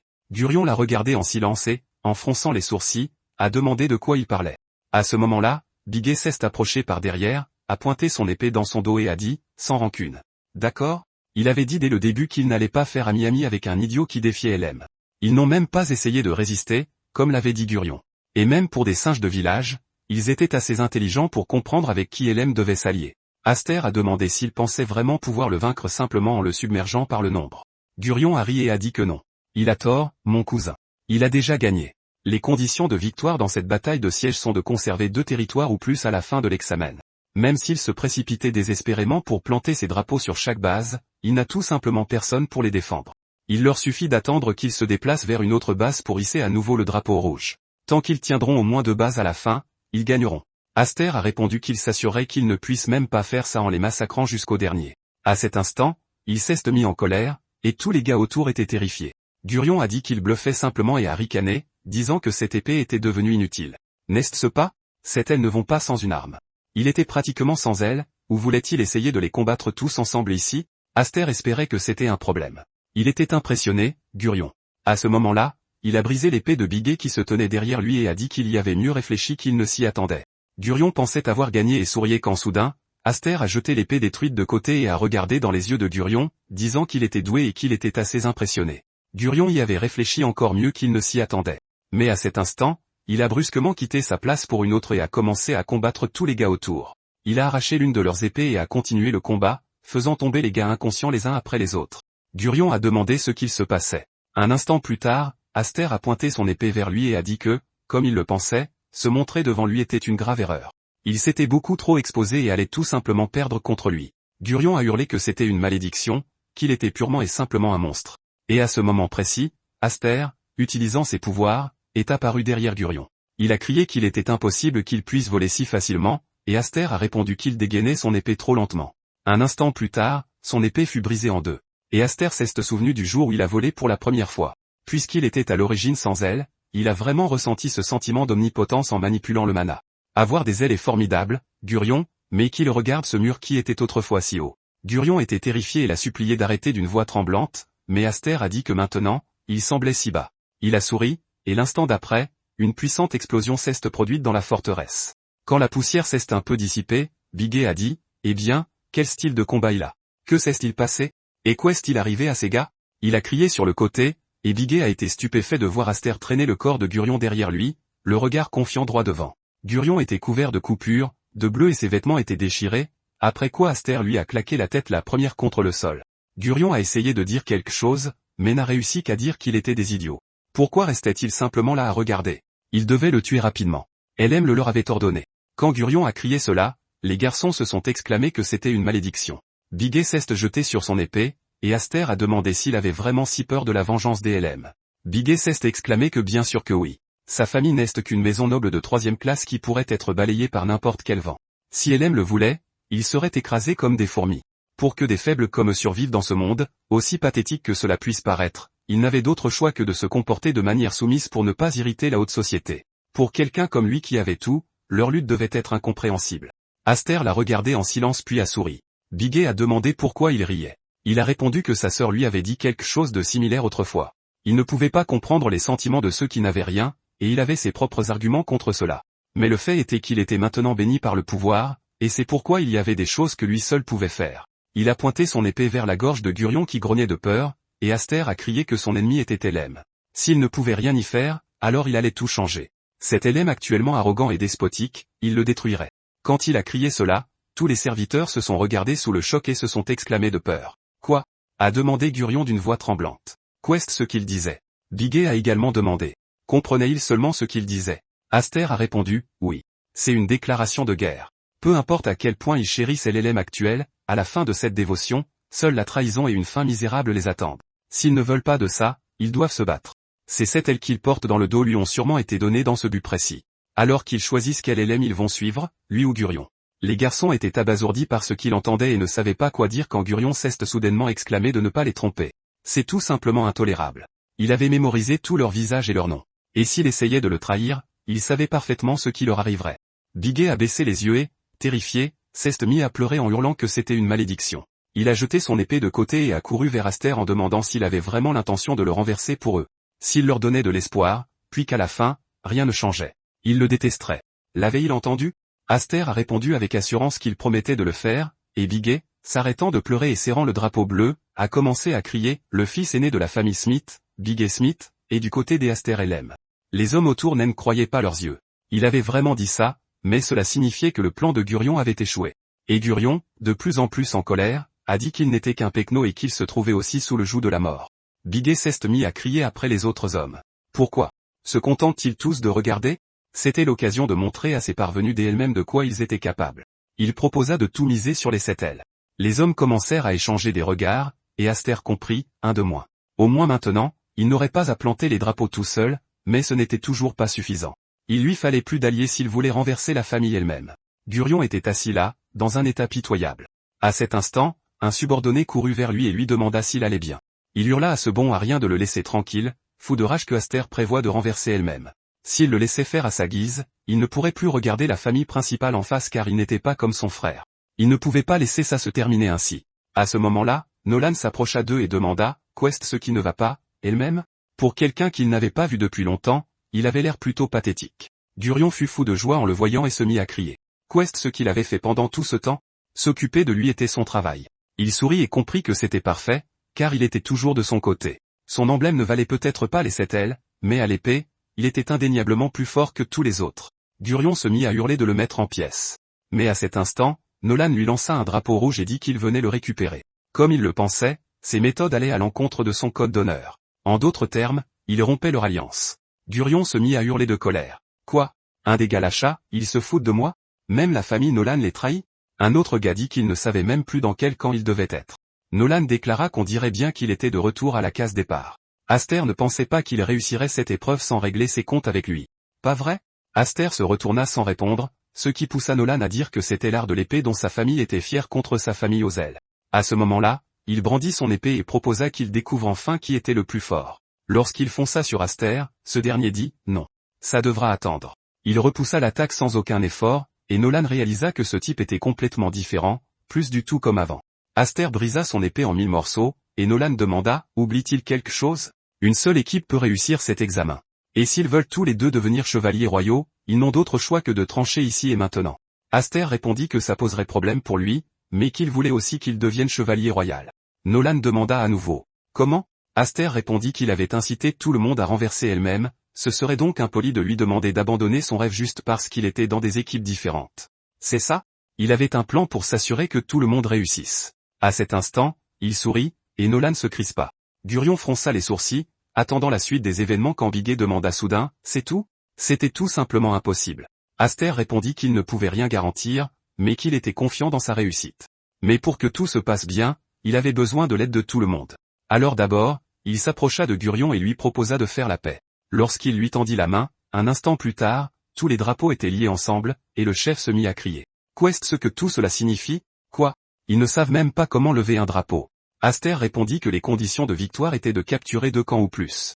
Mais puisqu'on ne leur avait pas dit qu'une seule équipe pouvait hisser son drapeau dans un camp, ils avaient décidé de former une alliance entre leurs 3 équipes et d'occuper conjointement tous les camps. L'examinateur s'approcha de lui et demanda « Alors il veut tous les faire entrer ?» Essayait-il de se moquer des examinateurs?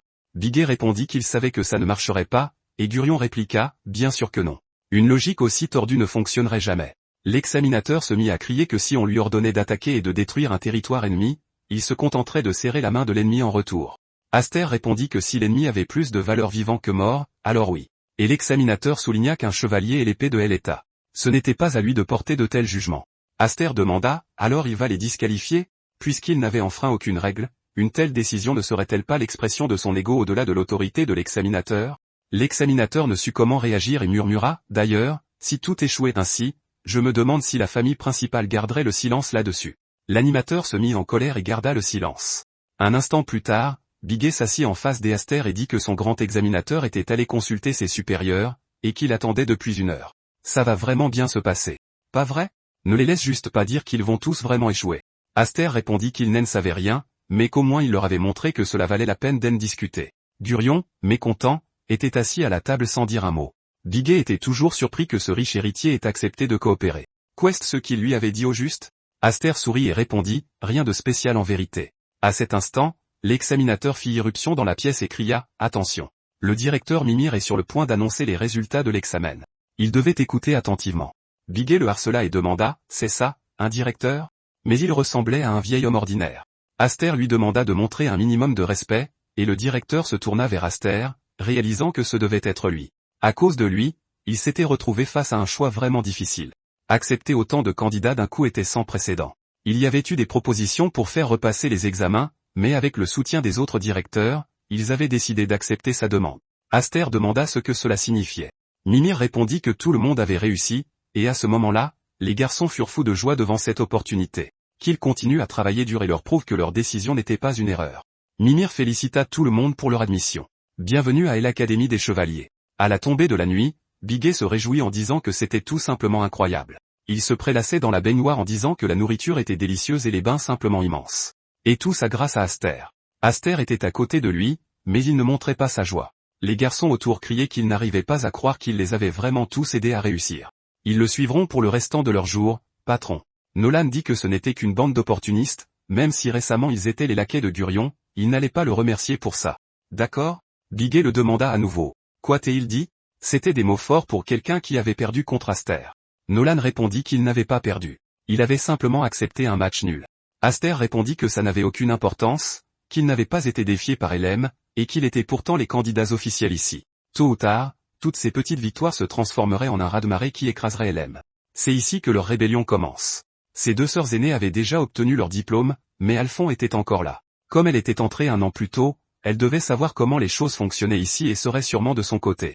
Leur entraînement à l'Académie des Chevaliers commençait demain. D'abord, il devait s'habituer à la vie d'ici. En quittant les bains, il remarqua que les garçons le regardaient de dos. Aster se mit à crier, « Qu'est-ce ce qu'ils font ?» Il criait qu'il était un homme vivant aux 7 ailes, un excellent talisman porte-bonheur. Qui sait, peut-être recevrait-il une bénédiction divine s'il le priait. Ils demandèrent à Dieu d'entendre leurs prières, et Aster se mit à crier que de telles choses ne pouvaient pas arriver.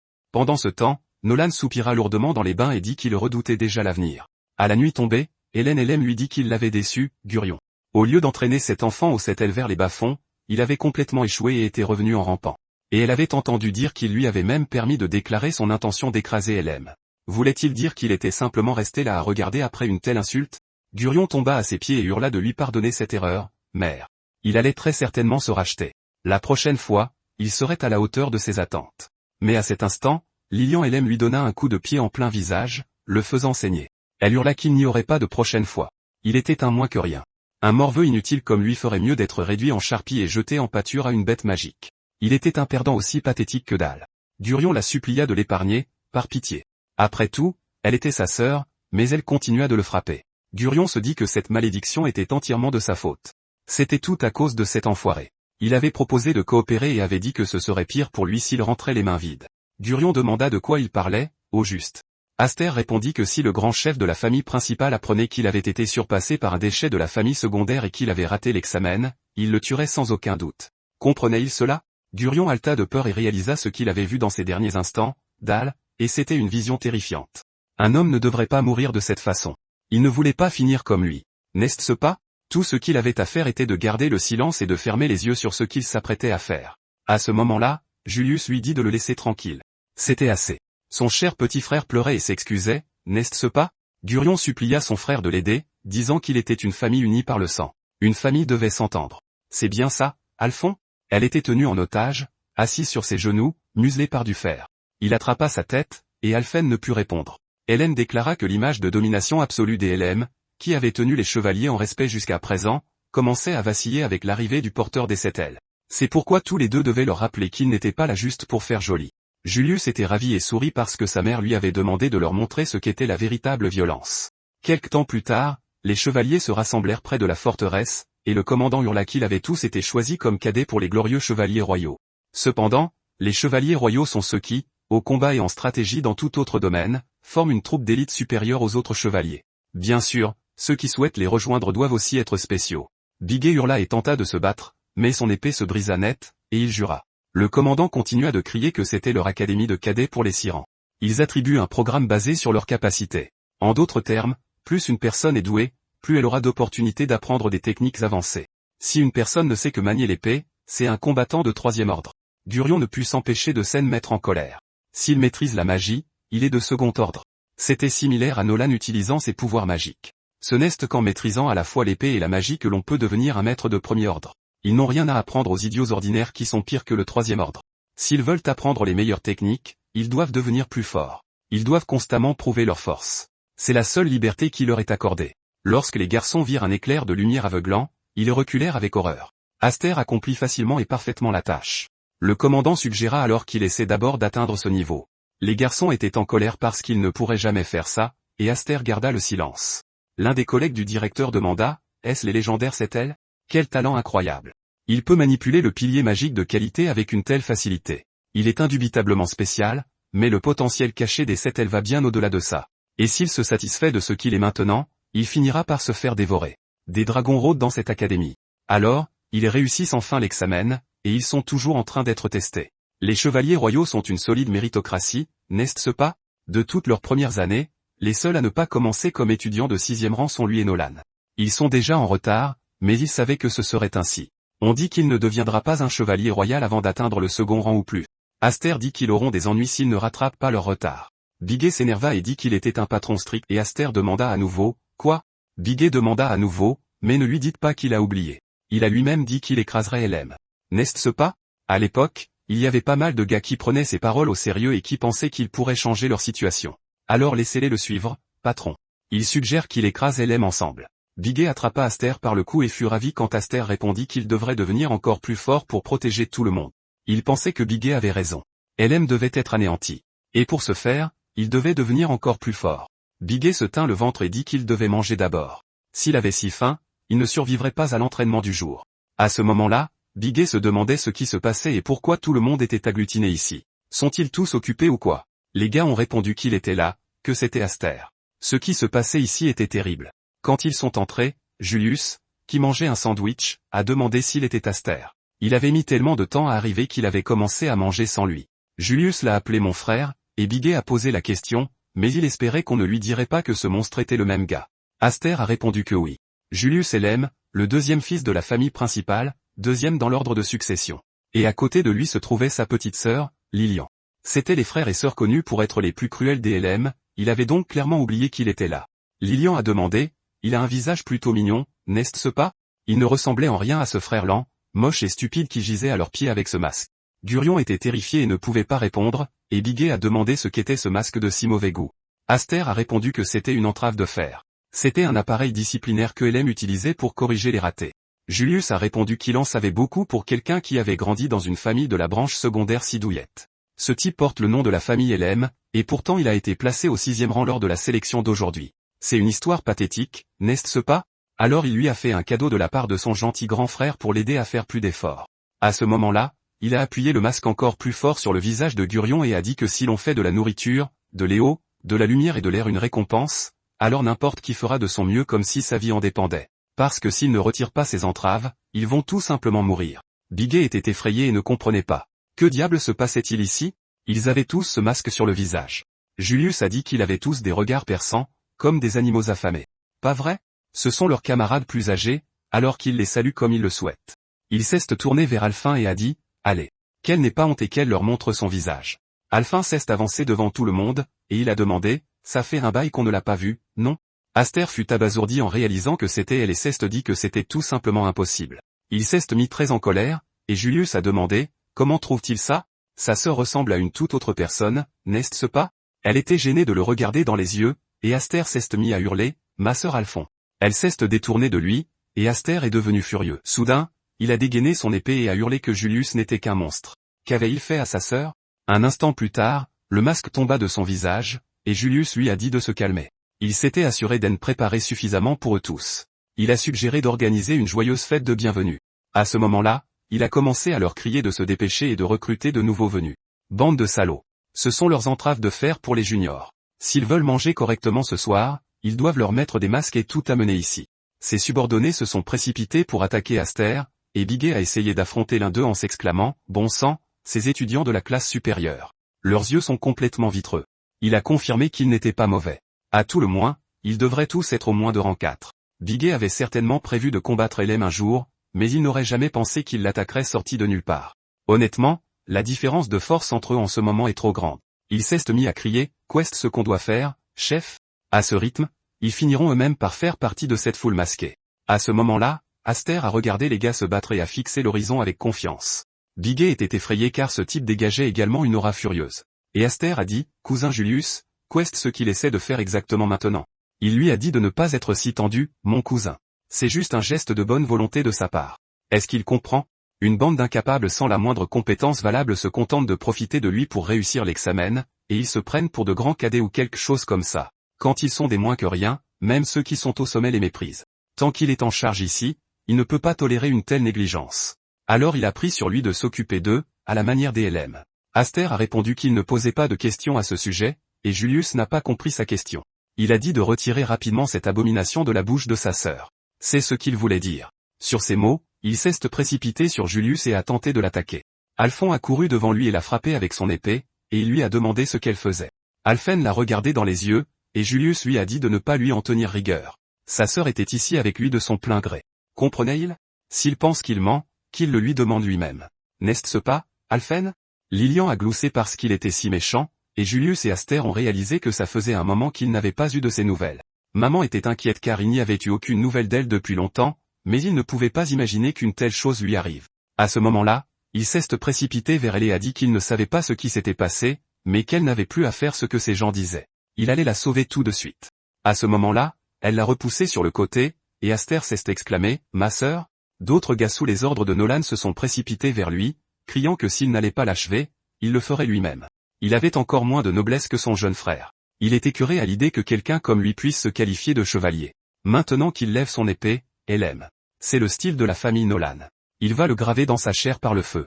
À ce moment-là, Julius a attrapé son épée et a demandé si un type qui frappait à peine un peu plus fort que les autres devait vraiment être considéré comme un grand chevalier. Nolan était très surpris que Julius ait attrapé son épée, et il a dit qu'il se trompait. Il a senti que la magie était assez chaude, et Julius a crié qu'il était le plus fort et le plus grand. À ce moment-là, il a écarté Nolan d'un coup de pied, et Bigé s'est précipité vers lui, en lui demandant s'il allait bien. Il avait été brûlé par la magie, hurlant et gémissant de douleur. Bigé a hurlé que c'était une terrible brûlure, et Lilian a dit qu'elle aime bien les gars comme lui en fait, ceux qui se donnent des airs d'importance. Ça lui donne envie de piétiner sa fierté et sa dignité.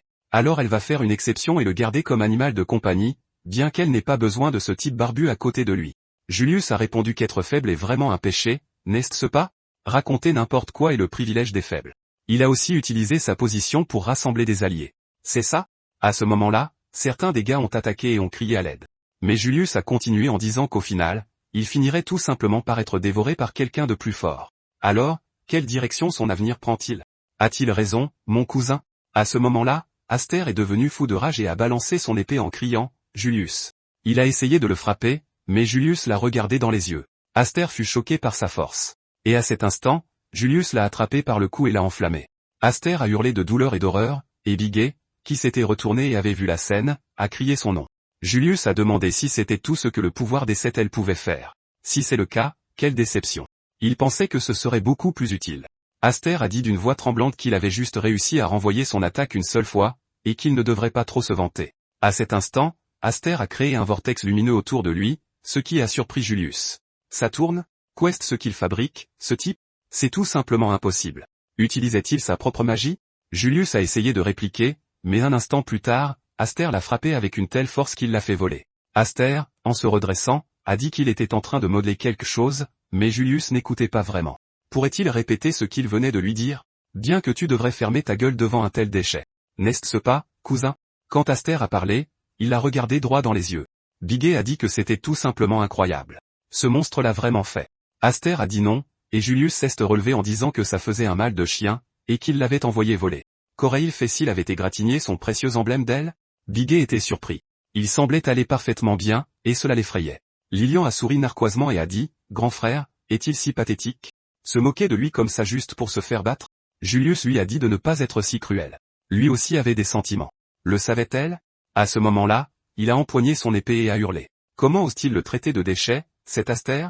Il avait joué le jeu avec sa petite mise en scène, mais maintenant il n'avait plus peur du tout. Il espérait qu'il était prêt à mourir. Et alors?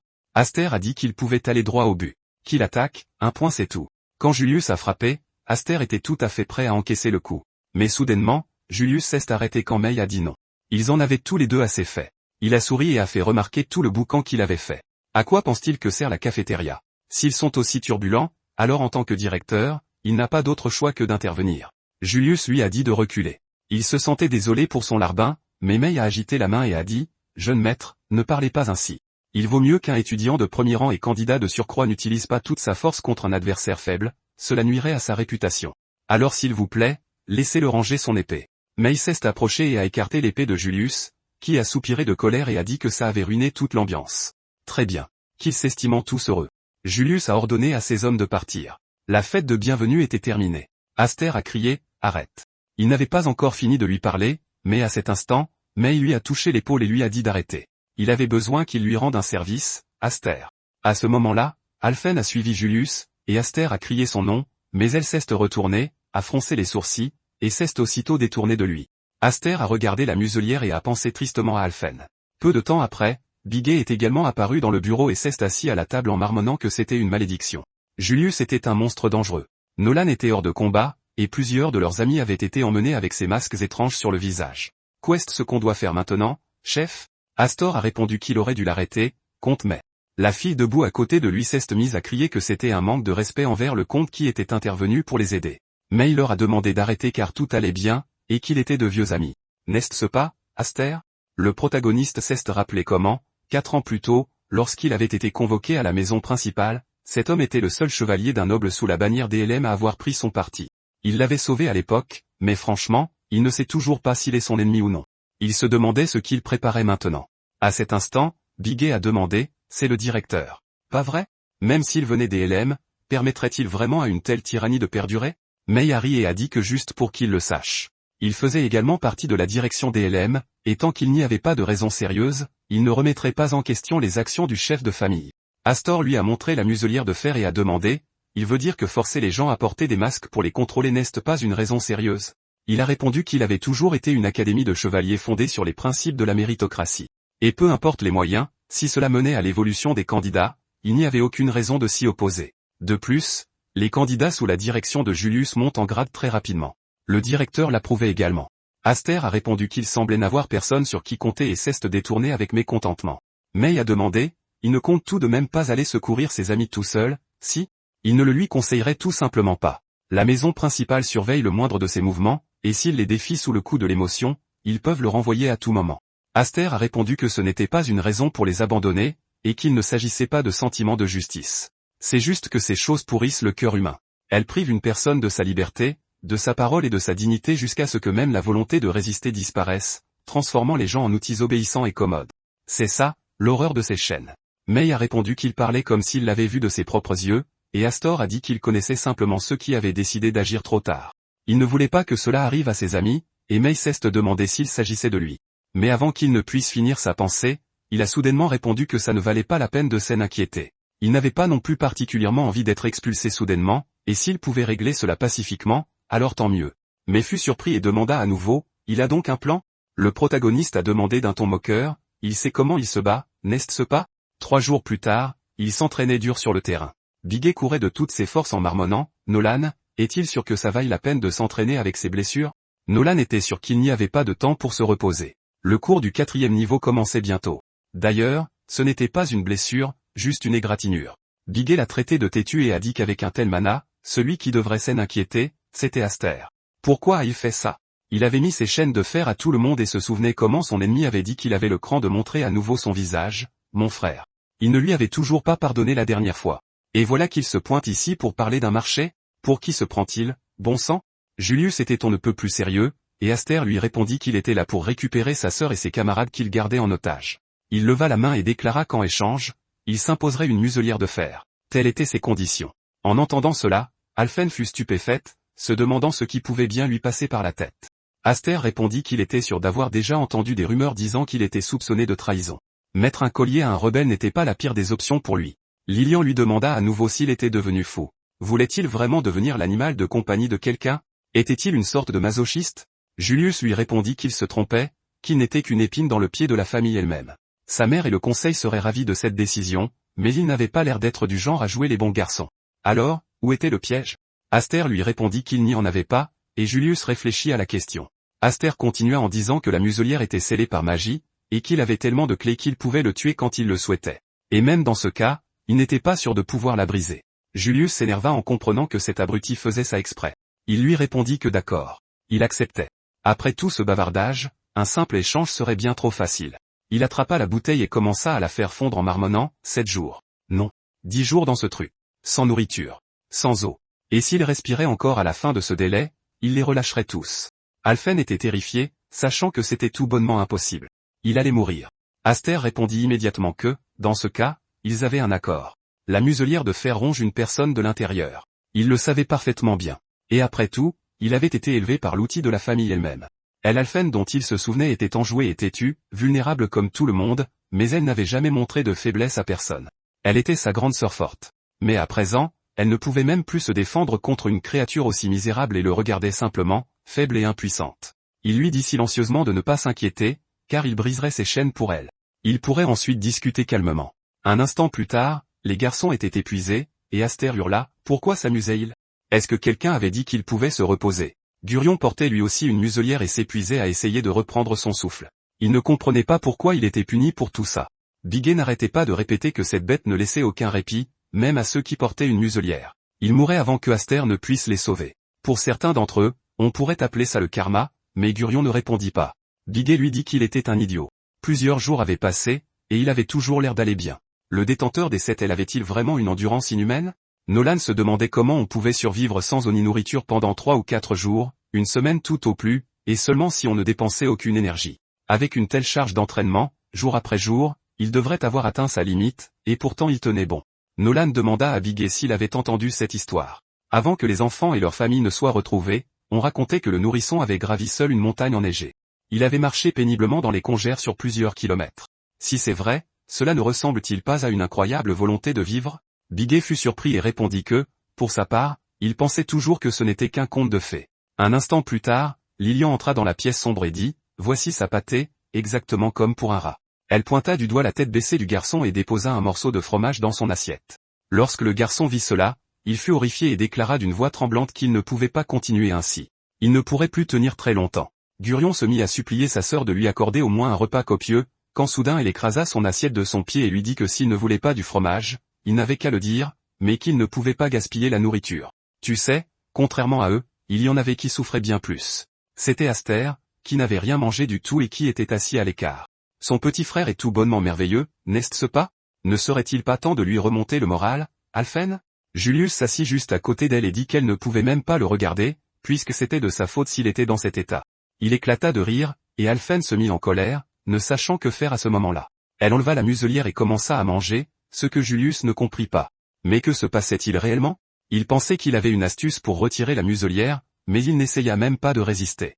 Allait-il vraiment endurer les 10 jours entiers?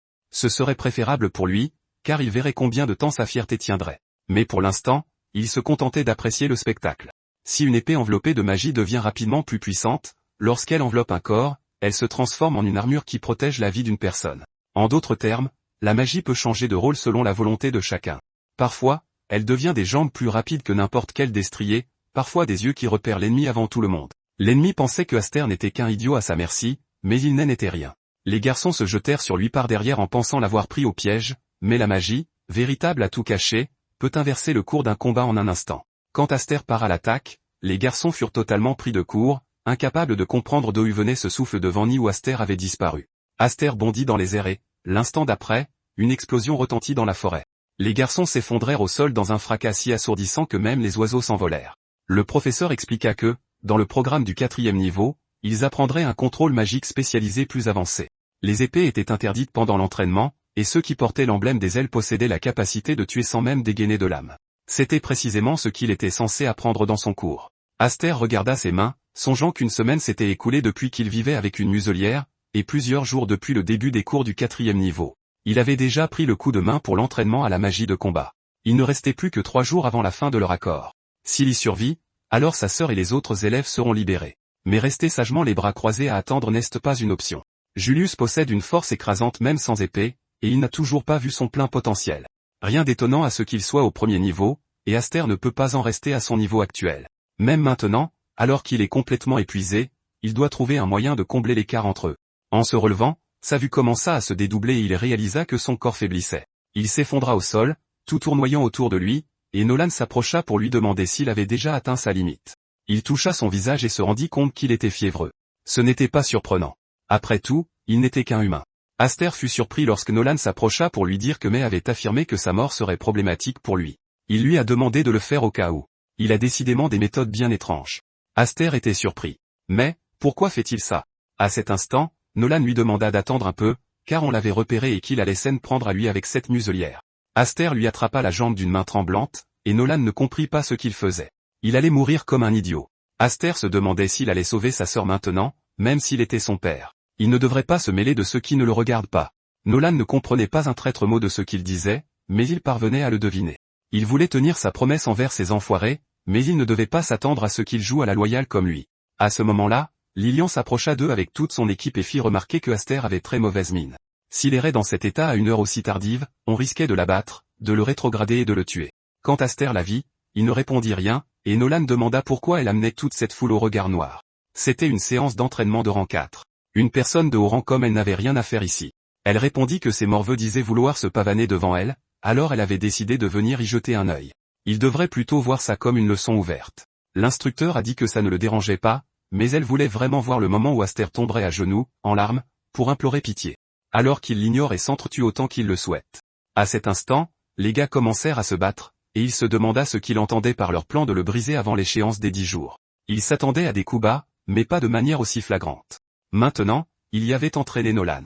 Nolan décida de s'occuper de lui et tenta de le protéger, lui expliquant que cette idiote de restriction de chevalier l'empêchait de se faire remarquer. Il s'avéra qu'il était bien plus nombreux. S'ils continuaient à échanger des coups, ils allaient tout simplement s'épuiser très vite. Il lui fallait un atout de la dernière chance, quelque chose qui le sortirait de cette impasse. Et s'il ne trouvait rien, il était perdu. Lilian pensait que sans épée, il ne pourrait que se battre à main nue. Mais là, tout de suite, même ça, c'était douloureux pour lui, pas vrai?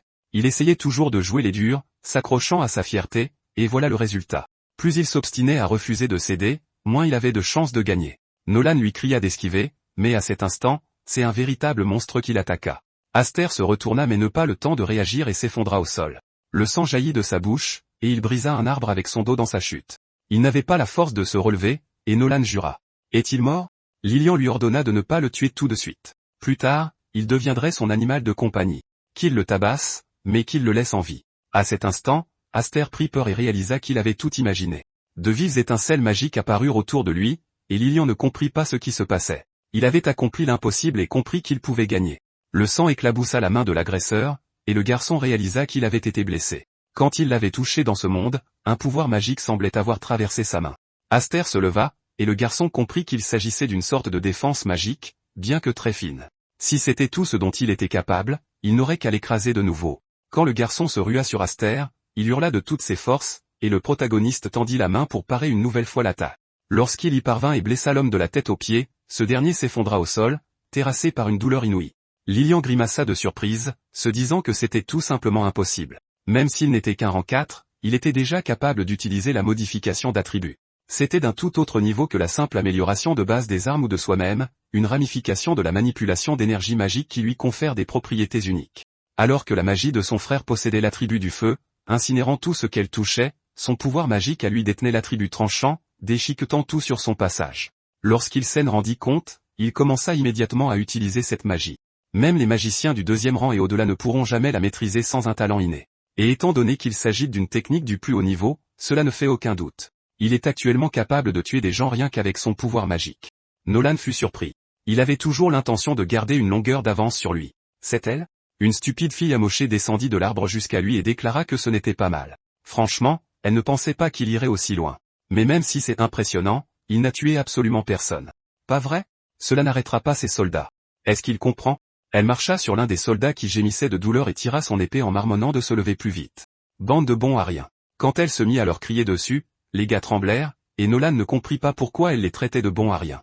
À cet instant, leurs masques de fer se brisèrent et tombèrent au sol, ce qui terrifia Lilian. Les masques tombèrent de leur visage, et personne ne comprit pourquoi.